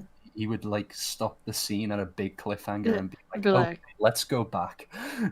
Okay, let's clarify. I mean, For isn't you. that the first Deadpool though? That Yeah, is pretty very, much. but I wouldn't consider that as much of a cliffhanger as it is just a random scene. Whereas Hill House is definitely a cliffhanger. Yeah. Yeah. Oh. But yeah, just like, ooh, spooky mama. But it's like, it's great because we've got all the individual episodes for the characters. We got the massive team up like in the Avengers for episode 6. And then after all of that, Dad. yeah. And then episode 8 is kind of like, okay, final plan. This is what we're going to do and how we're going to do it kind of thing going on. Yeah. And then now episode we have 9, 9. How Finally, yeah. yeah, it's Ties it all together. exactly. And it's like, okay, so we got everyone else's perspective on Mother, and she was just kind of being like a satellite around everyone. Whereas now it's like, okay, focus is on Mom. Here's what was actually going on while she was spaced out. Yeah. I enjoy the ghost that basically follows her around because Oh, she's Poppy so... Hill. Yeah, she's just so like she's so like you would want to be friends with this kind of person, but at the same time she's super menacing in She- the way she speaks. Like, you would have tea, Yeah. but you'd never invite her for a sleepover. Yeah, you'd have tea and then you'd be like, okay, it's getting dark now, get out. You're spooking me out now. Can't I stay over? No, you've got to go. No, bye. Nah, Bye. husband, dogs, cousin, Yeah. brother, sister, you know the deal. She's like that one friend you have that you can only cope with in small amounts. Like, if you have them for longer than a few days in your house, you're just like, no, I can't. I'm going to argue with you. Please go. Yeah. I feel as though Poppy Hill was really the spirit of Hill House. Like I feel as though there was like one incumbent spirit of Hill House who like took on the form of one of the former residents, and in the case of when the Crane family were there, it was Poppy Hill, and then it moved on Yeah. to Olivia Crane. Yeah. And that's kind of the way that I saw See, it anyway. I would have been down for that theory, but then episode 10 kind of throws a pie in that face, I mean, true, but which we'll get to eventually. Yeah. I feel as though it's kind of like a representative thing of that, Like, yeah, because it's like Poppy Hill was the big bad when the Yeah. Cranes were there, and then after the death of Olivia, it's like Olivia is the big bad. Yeah. and I would have Poppy- been okay with that as long as it was the house manifesting it. Like, this is a really weird Yeah. fucking comparison, but if you've seen Bleach, you've got the Grand Fisher who wears the mask of the person they love most to draw them Oh in. yeah. But it's like, Yeah. if you don't know the reference, fuck you. But I know. But yeah, it's like, it's kind of like the bait to get the food into the stomach kind of thing. I would have been okay with Yeah. that. But if you make them autonomous and have their personality, I think that has the potential of really destroying characters. Yeah. Very So, true. Like Poppy Hill very much has a character. She's like, she was set up to be insane from the start. So, Yeah. Oh yeah, it's like she's an insane person, so but she's also very strangely persuasive. insane people can do that. Mm. I mean, I did it with you guys to come to this podcast, so. It's like I said, she's the bad influence. She's Yeah. the friend that your parents tell you not to listen to. Yeah. She finds very quickly the mother's anxieties about losing her kids and just presses on it. Like, hey, you know Absolutely. your kids are gonna die when they get older. Yeah, Like, and hey, you know they're gonna get addicted to heroin and die. and The oh only my way to god, stop that it is scene. to kill them yourself. Like, that scene where the twins are telling her how they're going to die, like, that was the most uncomfortable I've been Yeah, watching this series. Oh. Like, watching baby Nellie explain how she was going to die, I was like, "Nah." Yeah. I was like, "Oh, no." Luke talking about like The heroin injecting- overdose, yeah. Yeah. Oh. That was just, It's enough to just make you go, no. I can't imagine what those kids must have felt like reciting know, those just like, lines. Like, What am I saying?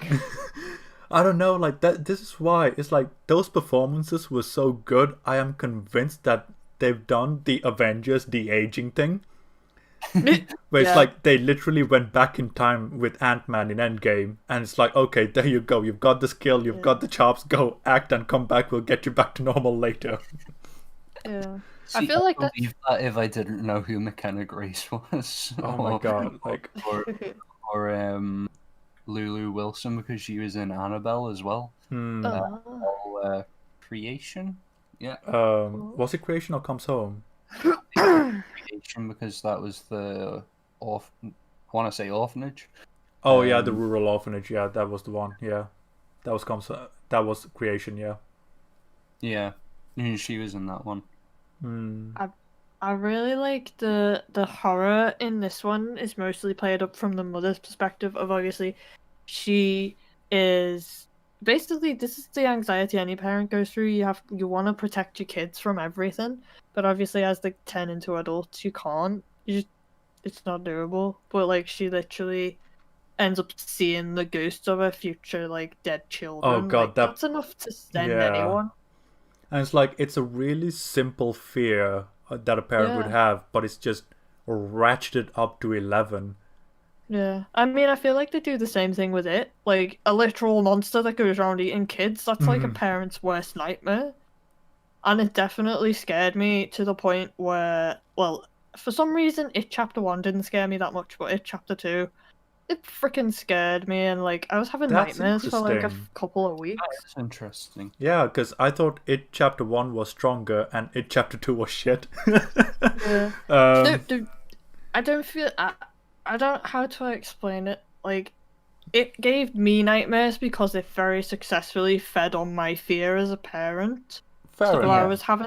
I was having very horrible nightmares of like things happening to Mikey, of him like being attacked by Pennywise basically, and it just.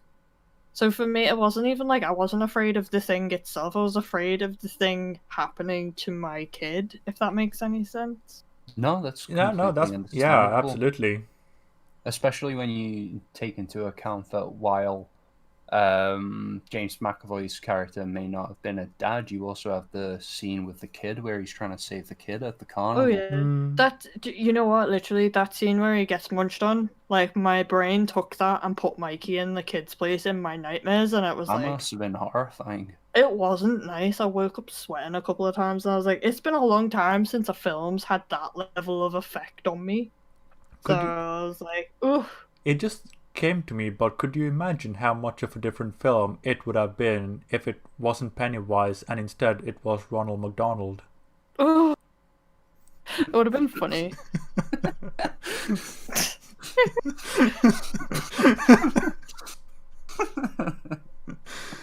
It just That came would to have been me. a different experience. That would have been funny. And then he's like threatening kids with an overabundance of Happy Meals. Yeah, just obesity. Uh, But yeah, it's an interesting fear to explore. and then it recontextualizes everything that happened on the last night from the perspective of the mother as well. Yeah. And you know Definitely, what? and We didn't talk about it, but in episode 7, when we were on the dad's episode, the fact that we see the red room door open, Yeah. like, that moment, I was like, oh my god. Like, that was like mind blowing. Yeah. It's Yeah. like, when did that open? Yeah. And it's like, oh, the things we can do with this. And it's like, Yeah. again, I don't need to have like 10 planets being exploded by Death Star destroyers. Now just give me a door opening and good characters, man. That's all I need. Yeah. absolutely. And you know, I was reading into it earlier, and Quentin Tarantino actually said that The Haunting of Hill House is his favorite Netflix series. This must have been like a year or two ago, but he said that it was his favorite that he's ever seen. It's so good. I mean, it's my favorite, so Same here. God, yeah, like I think the more I think about it, I think Blind Manor does edge it out slightly at the moment, but my Oh, god. really? Yeah, I mean we'll get to Blind Manor in a couple of weeks, but yeah, Hill House is definitely up there though. It's got one of my Yeah. top 3 episodes of all time in all television. Yeah. It's definitely one of my favorite horror themed like series. Absolutely. But yeah, and it's like This is the first time that we see what happens like the final night. yeah, it's like, exactly. what Well, exactly is at going least- on and stuff.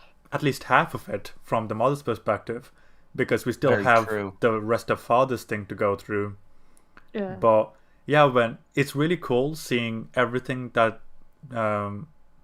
Hugh and Stephen was going through, but from the mother's perspective, and just Yeah. opening the door and stuff like that. And I'm like, oh. And then no, it wasn't a ghost at the start or someone who's possessed. No, it was just a broken ankle. It's like, oh, just so Yeah. much recontextualization. Just I've got a question. How did she break her ankle? Like I knew that she was knocked out, but it's like they did show it, but I'm really spacing on how it was done. I can't I think it was in the remember. red room. She tripped or something. okay. Oh yeah, she did. She tripped in the red room and then Yeah. she was like hobbling And over after that's them. what caused her to hit her head. Like I could be wrong, but they did show her twist her ankle. I just can't remember Okay. the exact point of it. I must have spaced on that moment because I Yeah. was like, right, she definitely hit her head, but why is she limping? She must have just twisted it as she fell. Yeah. Yeah, because I do remember them showing it, and I was like, oh, so that's why she was hobbling around in that weird way. So I did have that Yeah. reaction, but I'm really spacing on the flow of events that led to the ankle break, if that makes sense. Yeah. Mm. Like, it feels like her leg was fine, and the next minute she's hobbling around, like, That's how I everywhere. felt. Yeah, I think I'm it like, was. what happened? I think it was when the dad shoved her, like Oh, she yeah. twisted it or something like that. It was in that sequence of events, if that makes sense. Yeah. Yeah. Did anyone else think the little girl was just gonna be a normal ghost? Just expect her to be a ghost the entire time. You know Luke's what? little friend. Yes. When the penny dropped, I was like, Oh "Oh my my god!" And yeah, it was because like when she started foaming at the mouth, I thought it was still just like Luke's imaginary friend. So I thought Nell didn't have a fucking clue what was going on, and then they were both like, "Why is she doing that?" And I was like, "Oh my god." it's like 2 6-year-olds have just witnessed somebody being poisoned to death, and it's not a nice way to die either. Do you know what? The penny dropped for me when the mother saw the girl in the bed, and I was like, Yeah. and then I just kind of clocked on that Mr. Dudley was talking about the firstborn, and I was like, oh my god, it's the Dudley's kid. And Yeah. I was like, Yeah. mind blown. And that's kind of cool because you have a payoff, but all the plans were so subtle that you kind of forget about them. But when the Yeah. payoff happens, they all come flooding in, and you're like, oh my god. Yeah, you're like, oh, Absolutely. she just killed a kid. Oh dear. I think it brings in more of a tragedy to Luke's story as well. Yeah. Because So it's like he had a friend and he literally watched his friend get poisoned to death, like in By the by most his mother, no horrendous less. way. I know. yeah, he lost No his wonder. mother and his friend in the same night, and then obviously everything goes on with the drugs problems. And what's but worse is Yeah. no one still believes he has, well, except for maybe Nell, no one believes he even had that friend. Yeah, because she Very was true. just taken and buried and nobody knew about it. Yeah. And stuff like that. Oh, that's awful. Poor Luke. He's been through some stuff.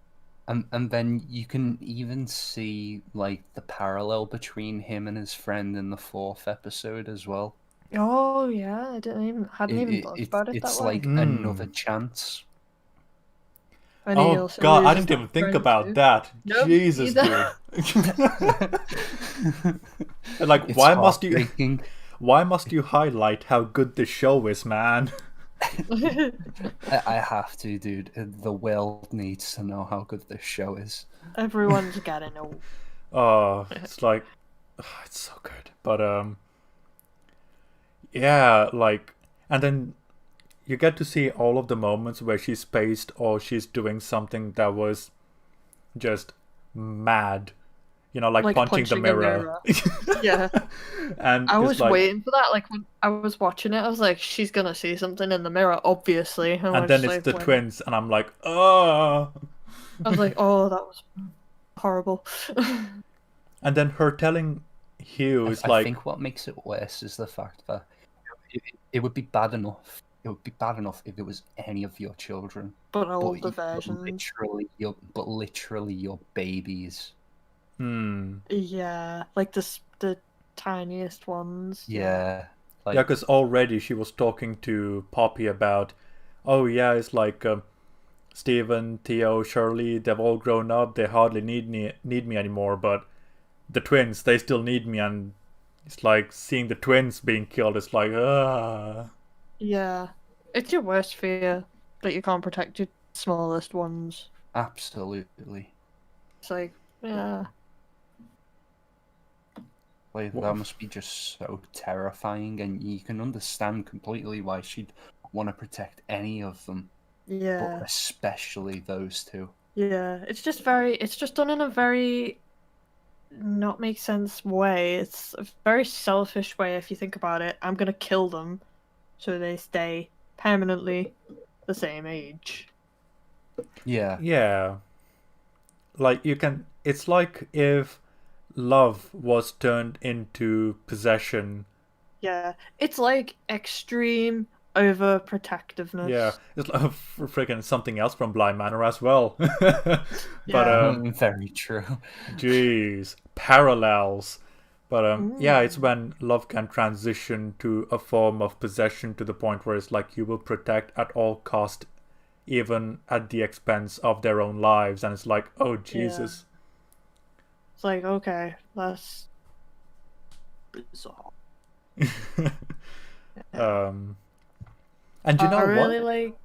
Sorry. Oh, sorry. I was just gonna say that the conversation she has with Mrs. Dudley, where she's talking about the stones coming down and hitting the house, I was like, "Holy shit, that was a good monologue."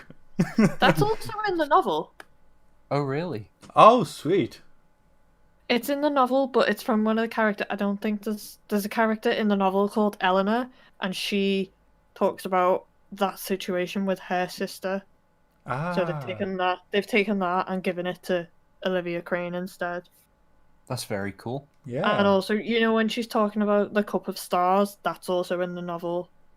Mm. Oh, wow. Oh, do you know what? The Cup of Stars. Like, how cool is it that the mother says, "Are you sure you'll take care of it?" It's like, "I'll drink from it for the rest of my life." And then when in episode 5, she has the Cup of Stars as a grown-up, and I'm like, "Oh my god!" Like, And then when they're having the tea party, the Cup of she Stars. has a Cup of Stars. Oh, it's just,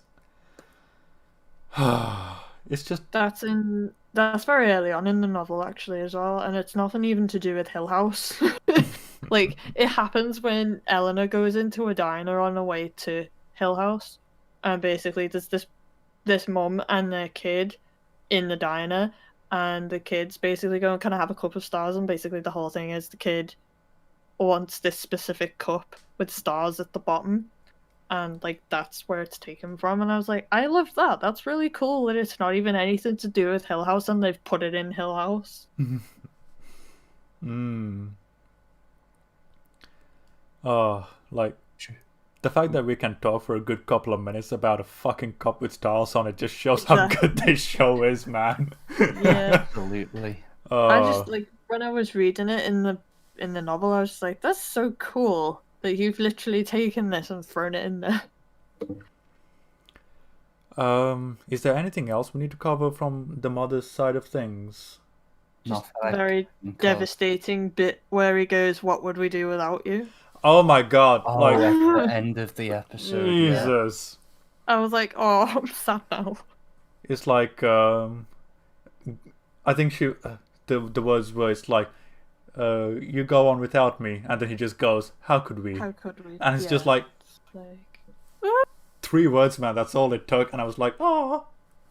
And it segues perfectly into the last episode. Yep. Right. And do you know what? I'm gonna say it. Last episode, kind of shit. Do you think so? Yeah, I do. I feel like the ending part was rushed a little bit. More specifically, the last 15 minutes were shit. Yeah. Okay. I have to agree there. Like, we'll go through the episode and we'll cover everything bit by bit, but yeah, the last 15-20 minutes just kind of really shat the bed as far as I'm concerned. But leading up to it, though, very invested. Yeah, I was like, oh, here we go. Everything's gonna go off. Yeah, and I was not expecting the episode to start with Stephen at home with the pregnant wife. I was like, what the fuck just happened? I did enjoy that, because that bit just made me go, what? Wait, are you trying to say this was a whole thing, like where Stephen was just telling the whole story? Yeah, and then it was like, no, he's in the Red Room. I was like, oh, you got me, show. Yeah, like seeing the wife melt was like, oh, okay. I was like, oh, bouquet. That was so unnerving. Like, it made me think that it was some sort of framing device. Yeah. When it was actually all in his head. And then it's like seeing every single person's worst kind of enjoyed that. Realization about themselves being shown to them was really cool. It was really good, because it was like, this is the, like, basically your insecurities being shown to you, and it's like the same thing they did with Olivia, because they used her insecurities about the kids. Very so true. They were doing the same thing to the children. That's cool. Yeah.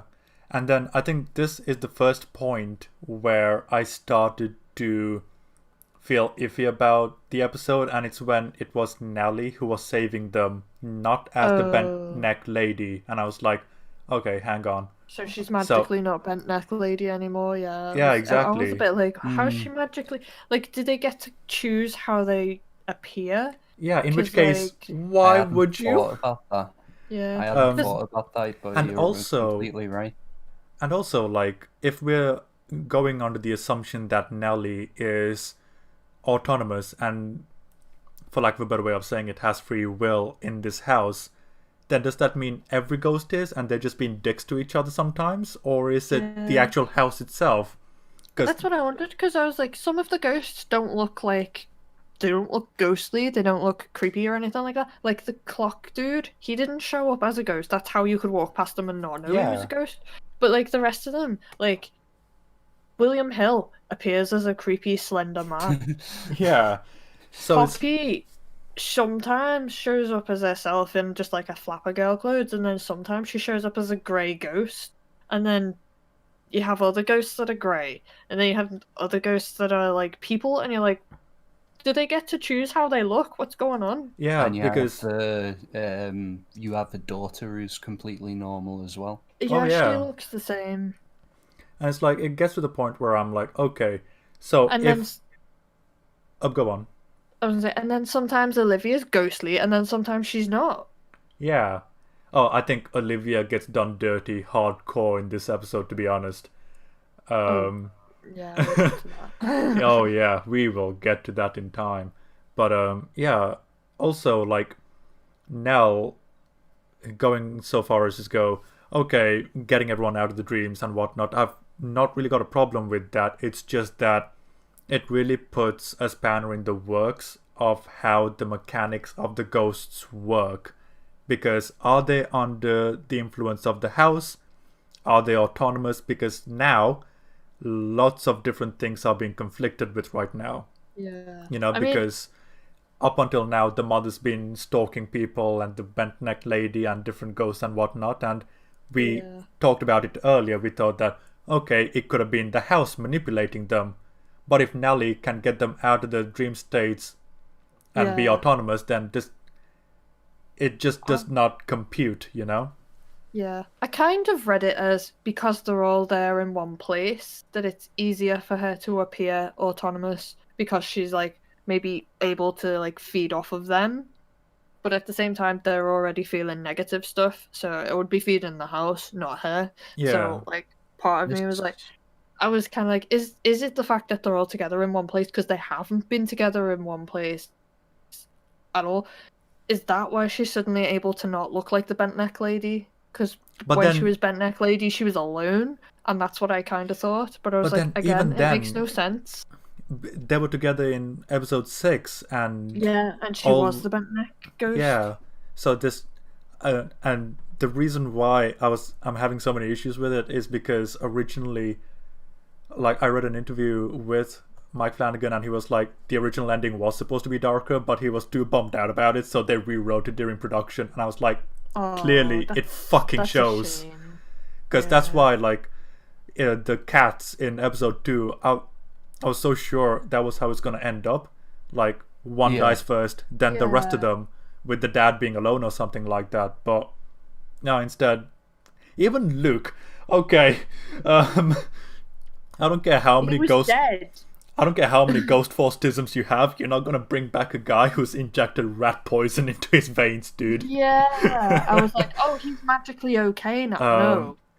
Like, it was absurdly happy by the end. I was like, this is kind of uncomfortably happy.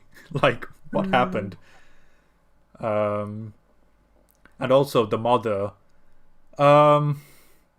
Right. And do you know what? The portrayal of the house, before I get to the mother, the portrayal of the house in the last 20 minutes was so fucking weird, because through 9 episodes it's been like, fear the house, fear the house, fear the house, Yeah, fear the just like house. this house, and then And even then when you the know, last like when 20 the dad says we're like a half-finished meal and it won't stop until it gets all of us, I was like, oh, I think they're all gonna die. That Yeah. was personally what I thought, because I was like, I feel like the house won't let them go because they're still seeing ghosts outside of the house, so the house has got them basically. And it's like, when it's the last 20 minutes, though, it's like, oh, look at the house. It's actually quite wonderful. We get to be a family together here in the Red Room. Yay. And the Dudleys get their kids. Yay. And I'm like, okay, I'm going to make a really weird fucking reference. It's like when Bella Swan was jumping off a cliff trying to see Edward.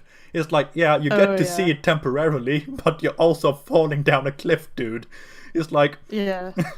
tone, you know? It's like, we spent so much time fearing the house, and now it's being portrayed just- almost as if yeah. it's a wonderful thing, and I'm like, Yeah. no. I didn't get that because I was like, I'm sorry, if you know this house is capable of doing this much damage to people, you would want to find out how to end the house. I feel like them just going, oh, it's okay, we'll just leave it to the Dudleys. I don't feel like that Which works. also, the Dudleys, that was so fucking rushed because, like, they come up, they find their daughter dead. 2 minutes later, right, we've got a plan, bro. And I'm like, Yeah. whoa, we're going way too fast. I mean, I feel like it was because they realized they could still see their daughter. They were like, okay, right, well, we want to keep it this way. I don't know. You see, I never really saw it as that,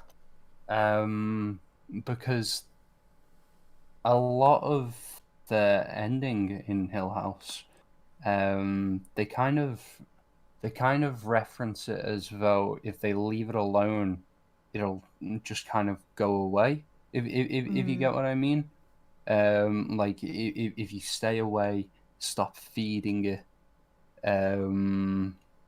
it'll eventually kind of die off in a way, and that's kind of the way that I Oh. viewed it. So they were like Um, trying to kill it from like starvation, basically. Essentially, yeah. But then the Dudleys are still going there, Yeah. and it can still feed off the Dudleys because they're going there every time they want to go and see their daughter. So wouldn't it still be Very feeding off true. of Like, them? they even go to the house to die so that they can be with their 2 daughters. And it's So like, again, it's still feeding off them, yeah. it's like you're saying we're not going to feed it, but you're actively feeding it. Dudleys, But- you're not making yeah. sense. Very true. Yeah. And then it's kind of like And it's And even when Luke goes to try to put it in flames, doesn't it burn. rescues itself. yeah, Yeah. exactly. So it has a survival instinct. So Of course, it would try and convince you, oh yeah, if you leave me alone, I won't feed on people. yum yum yum yum yum yum yum. Yeah. I mean, it got the kids to go into the Red Room, and they weren't being tormented or frightened. They were using the room for their own like recreation, and it was still feeding off them. So it would do. Basically, it does the whole thing of I'm gonna lull you into a false sense of security and feed off you while you're in your false sense of security. Yeah, it's almost like a very slow digestion, for lack of a better way of saying it. Yeah. And yeah, also, the way they get rescued, their dad, quote unquote, sacrificing himself. I'm like, the mother just ends up being an outright villain now because of the portrayal of the house now, because she's not being compelled by the house, she's doing it of her own free will.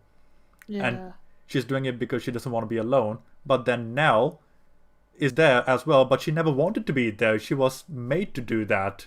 And it's like, Yeah. your messages are so fucking balked at this moment, because when Nell killed herself with the mother there, I could have She believed, didn't okay, want to. yeah, I could have believed it was the house compelling her, but now the dad's killing himself because it's the wife asking him to. So, mixed Yeah. fucking messages, dude.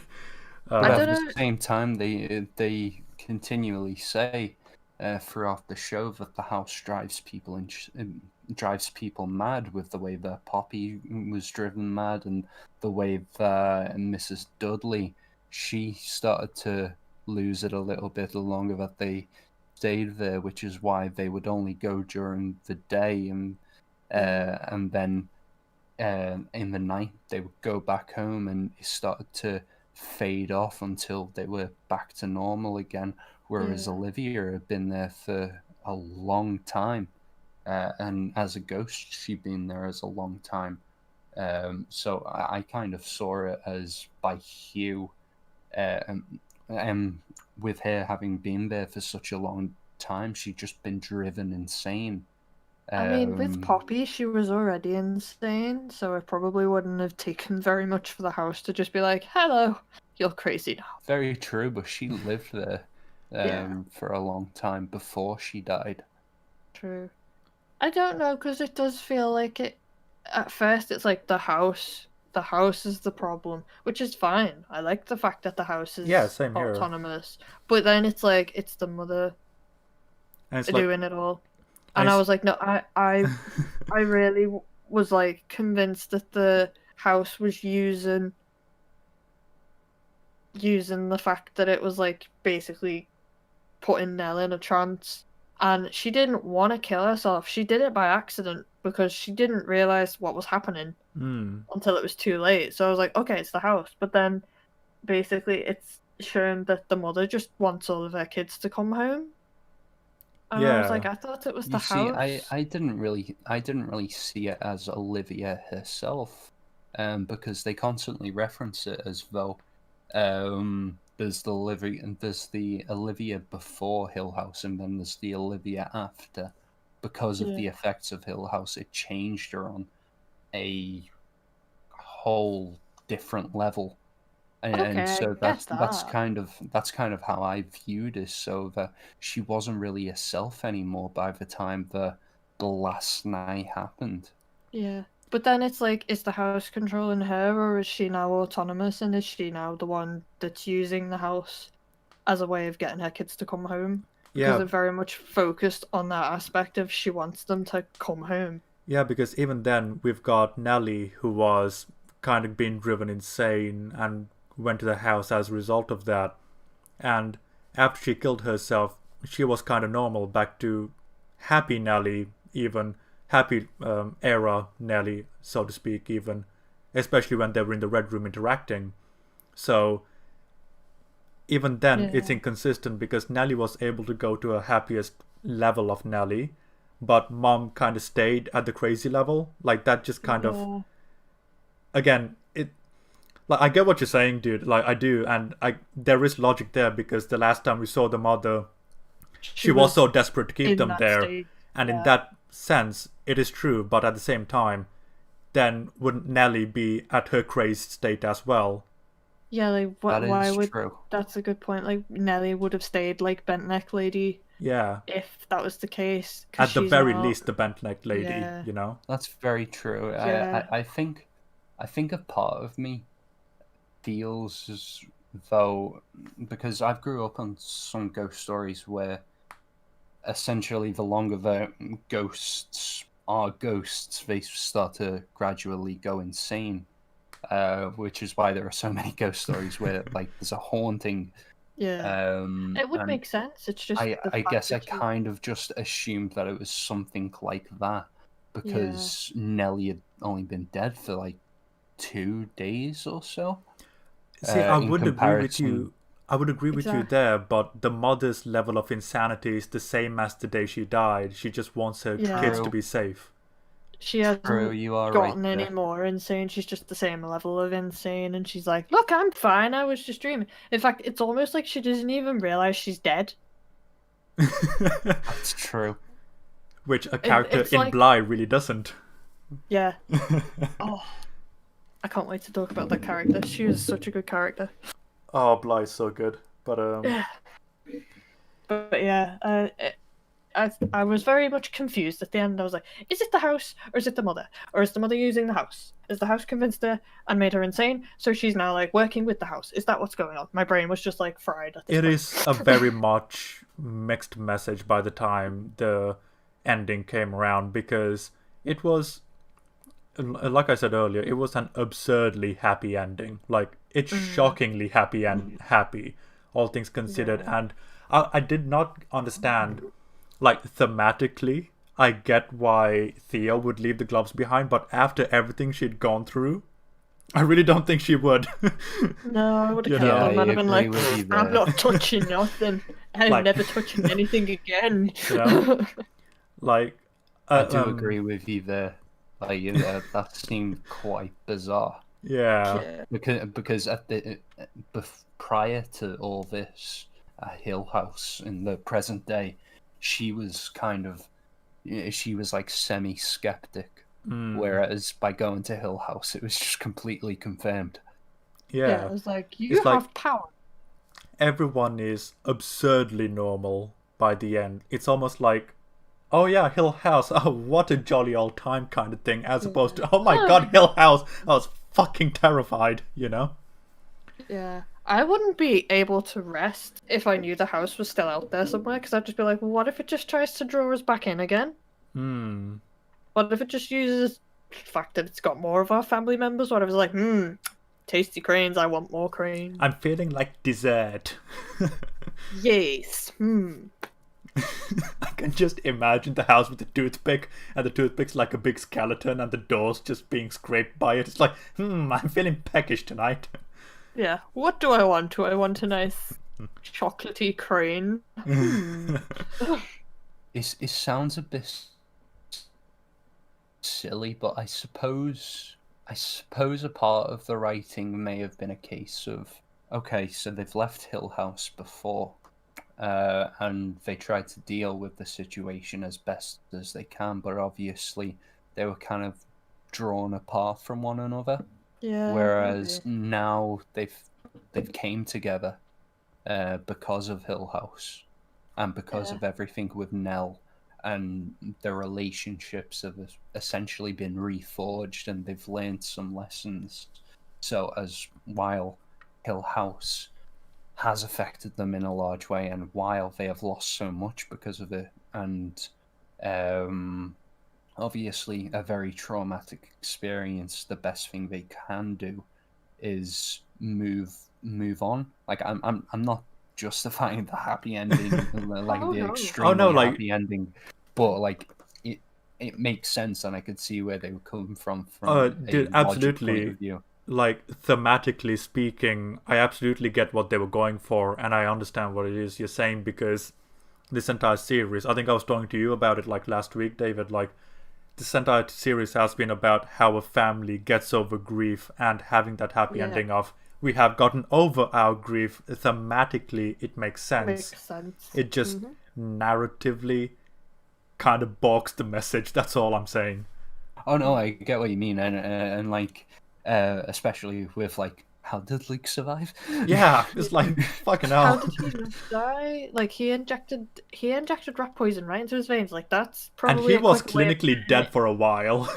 It's like, Yeah, like that's like a level of you've just injected it into your system. Like if you swallowed rat poison, it might take a bit longer to kill you, but you just injected it straight into a vein. No, you're dead. Like I'm nowhere near an expert on rat poison, but I'm pretty sure you'd die. If you were left that long, because I have to assume they were in the house for a good while a before couple they of got hours at woken up. least. Yeah, so without immediate hospital attention, I'm pretty sure rat poison would kill you. I suppose a lot of the time we talk about Avengers Endgame, and how not a lot of Fucking rats, dude, all over the place. God damn it, rats! That's true. We talk about Avengers Endgame, how not everything adds up with Yeah. like time travel Oh, logic, yeah. but like the where we end up by the end of the film, it's worthwhile. And Oh, yeah. I Oh, kind no, of I feel know. I kind of feel that way about Luke's survival, because Yeah. it doesn't make sense that he'd survive injecting rat poison into himself. Not No. really, no. But am I happy that he survived? Absolutely. Yeah. And if Yeah. he's and he's clearly having a much better life at the end. You know, two years Yeah. later. Mm, So I'm Mhm. happy for Luke. yeah, like, It would have been extremely tragic if he'd have died as well. Which, for a brief moment, I thought he had died, and I was like, well, this show is just a treat. like on a subjective level, when it comes to just the feels, I was satisfied by the end. It's just that when I really think about it, okay, look, bro, things aren't making sense here. What's going on? So Yeah. all it does really is stop Hill House from becoming like a god tier show. It's still a phenomenal show. You know? Absolutely. It's still very good. Like it's just it's just one level off of perfection. It's still fucking worth watching. I've Oh, got yeah. a fun fact as well. So, do you know the way that we were talking about the importance of the number 7? Oh, yeah. Oh yeah. Forgot about that. Well, like we said, 7 members of the family, 7 members of the Crane family. Well, it also just so happens that there are 7 steps between Luke's bed and Nell's bed in the bedroom at Hill House. Holy shit, really? Oh, Yeah. that's so cool. And on top of that, there are 7 members of the family at the end of the series. Not, Oh, yeah. Not Nell, not Olivia or Hugh. Like But the you've also auxiliary got- family. Yeah, Yeah. you've got Stephen's wife, you've got Shirley's Shelley's husband, family, yeah. and Shirley's Yeah. family. and you've got Theo's girlfriend or Yeah. wife. I believe they're wearing rings at the end, so maybe wife. Yeah. Oh, that's cool. Wait, hang on. Is that 7 though? Yeah. So, Because they lost 3 people. but Shirley has 2 kids. I know, but I'm talking about in the last show. Oh, okay. Of the family there. Okay. There's 7 people. Okay, that's cool. I was well confused. Like, hang on, I'm sure she has kids. Yeah. I have a fun fact from the book again. You know how Olivia says journeys end in lovers meeting? Well, that gets quoted a lot in the book. I think in the book it's meant to be like a suggestion that Eleanor has a crush on Luke. Because she says it whenever Luke's in the room, and I'm like, just admit it, you fancy this dude. Just stop saying this quote over and over. What are you doing? But yeah, like I like how they used it in the show because it was basically kind of part of their wedding vows or something. I think. Whereas in the book, like I say, it's just used anytime Eleanor's around Luke as a way of her saying she's flustered by him and stuff like that. And I'm just like, I'm a bit confused by it, to be honest, in the book. But I thought it was cool that they used it. Very nice. Yeah. So, all in all, it's a good Good show. Very good show. Even with the ending, like, I would never say don't watch the show. Like, watch it. It is so worth it. Oh no. Don't get me wrong. I think Blind Manor has a better ending than Hill House. Oh yeah, I think. Oh, But we will talk it- about Blind Manor Yeah. in fucking depth.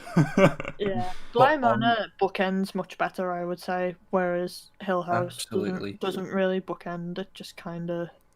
It feels like they learned a lot of lessons from Hill House on Yeah. Blind Manor. So that's all I'll say about Blind Manor because we've got a lot to talk about Blind Manor. Yeah. I mean, yeah, like I would even go so far as to say this show is so good. Like episode 6 is in my top 3 episodes of TV of all time. It is Oh, so wow. good. Yeah, it's It a is good fantastic. episode. 5's my favorite. I'm not sure why. I think I'm just more drawn to that one. That's fair. I think I really got my heart torn out by episode 5. Oh I yeah. did too, but it's still like I'm still drawn to it. Like I'd still happily rewatch that episode and just enjoy it. I feel as though for me, 4, 5, and 6 is such a run. Yeah. Like learning about Luke, and then obviously what happened to Nell, and then the 6th episode is The just atomic incredible. bomb that is the family. Exactly. It's so good. Just if you haven't watched it, you need to go watch it Oh hells yeah. right now. But yeah, it's like I think that's our recommendation for this week. Just watch Hill House, dude. Just what the hell Hill are you House, doing? yeah. took us a I mean, while. I will recommend something else if you like Chelsea Peretti. Watch You, specifically season 2. But yeah, Oh, right, Absolutely. the show. yeah. Oh, like watch me. You, Hang the on. show. Watch You. Just watch yourself. No, yeah. Watch the show You. I can't remember what else she's in. But yeah. I mean, she's in Once Upon a Time in Hollywood, so if you want to see Once Watch Upon a that Time in too. Hollywood, watch that too. And also, oh no, wait, I can't really recommend anything to do with Bly Manor right now because we haven't talked about Bly Manor. So those recommendations will happen next week. Oh, Actually, yes. you know what? I do have a recommendation. Oh, my. Watch all the films by Mike Flanagan. Yes, Fair enough. just watch Mike Flanagan stuff. There you go. Because odds are Kate Siegel is in it. Uh-huh. Oh, And yeah, also, true. odds are you will enjoy it because Odds are Henry Thomas is also in Ah, yes. Elliot. it. Very true. Right. My recommendation, Hill House. Just watch it, dude. Like I'll be singing its praises for years to come. Yeah, Fantastic. I think it's definitely gonna become a thing that I rewatch every Halloween. I could see myself doing that too. Oh, yes. I hope Just- they do a third season. Oh God, I hope they do. I'm sure they will. It's popular enough. Like I've heard some reviews being very negative to Blind Manor, and I'm like, oh, shut up, you idiots! Just don't Yeah. write. Please don't I write. feel like the issue with Bly Manor is it's very much a different type of story. Absolutely. I think I said to you, Dylan, Hill House is what I thought Crimson Peak was gonna be. Yeah, Oh yeah. You said. Crimson Peak is basically Bly Manor level. Whereas Bly Manor is what we actually got from Crimson Peak. Crimson Peak is a gothic romance, Exactly. and that is Hooah. exactly what I would say Bly Manor is, a gothic romance, where it's romance with some spooks. But Yeah. it's completely almost agree with you. essentially a romance story. And romance stories aren't always that scary. I mean, Just they like can Deadpool. be. It's like Temple. like Deadpool. It's like, oh, I will make the comparison next week, but yes, like when she says that line, I was like, Deadpool said it too. But Yeah.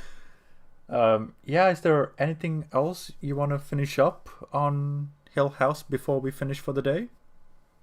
It's just very, very good, and it made me feel the feels. Oh yeah, I want to give props to Mike Flanagan Yep.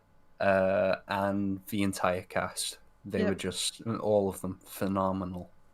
like what an achievement in storytelling. Even with episode So- 10, it's just fucking incredible. Just yes, all the way. Yeah.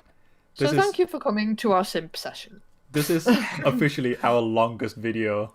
How many Really? how many hours is it? 4? 3 4 hours hours. and 47 minutes.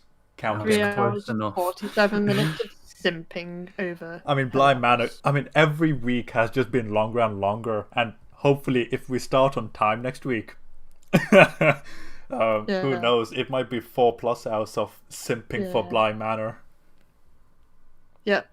And then after that, simping on anime. Oh no, the week after, because next week we're talking about anime.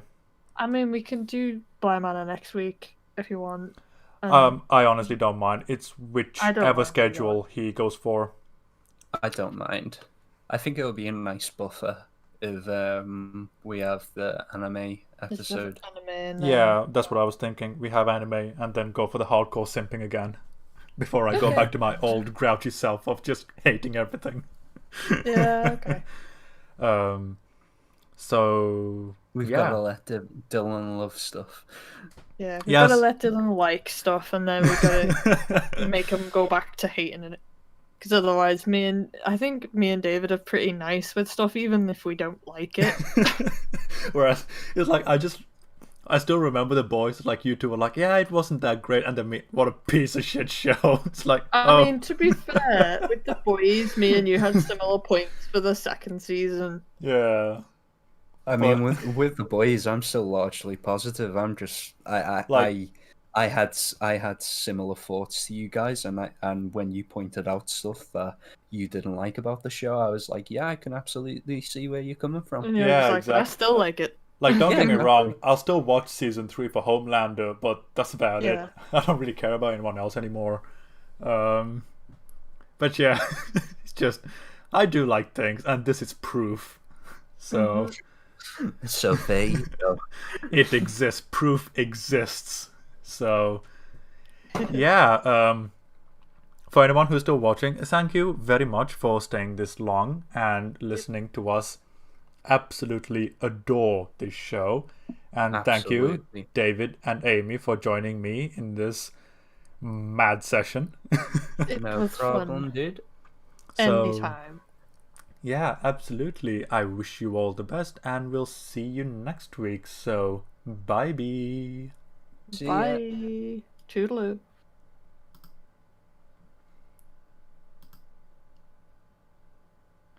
And we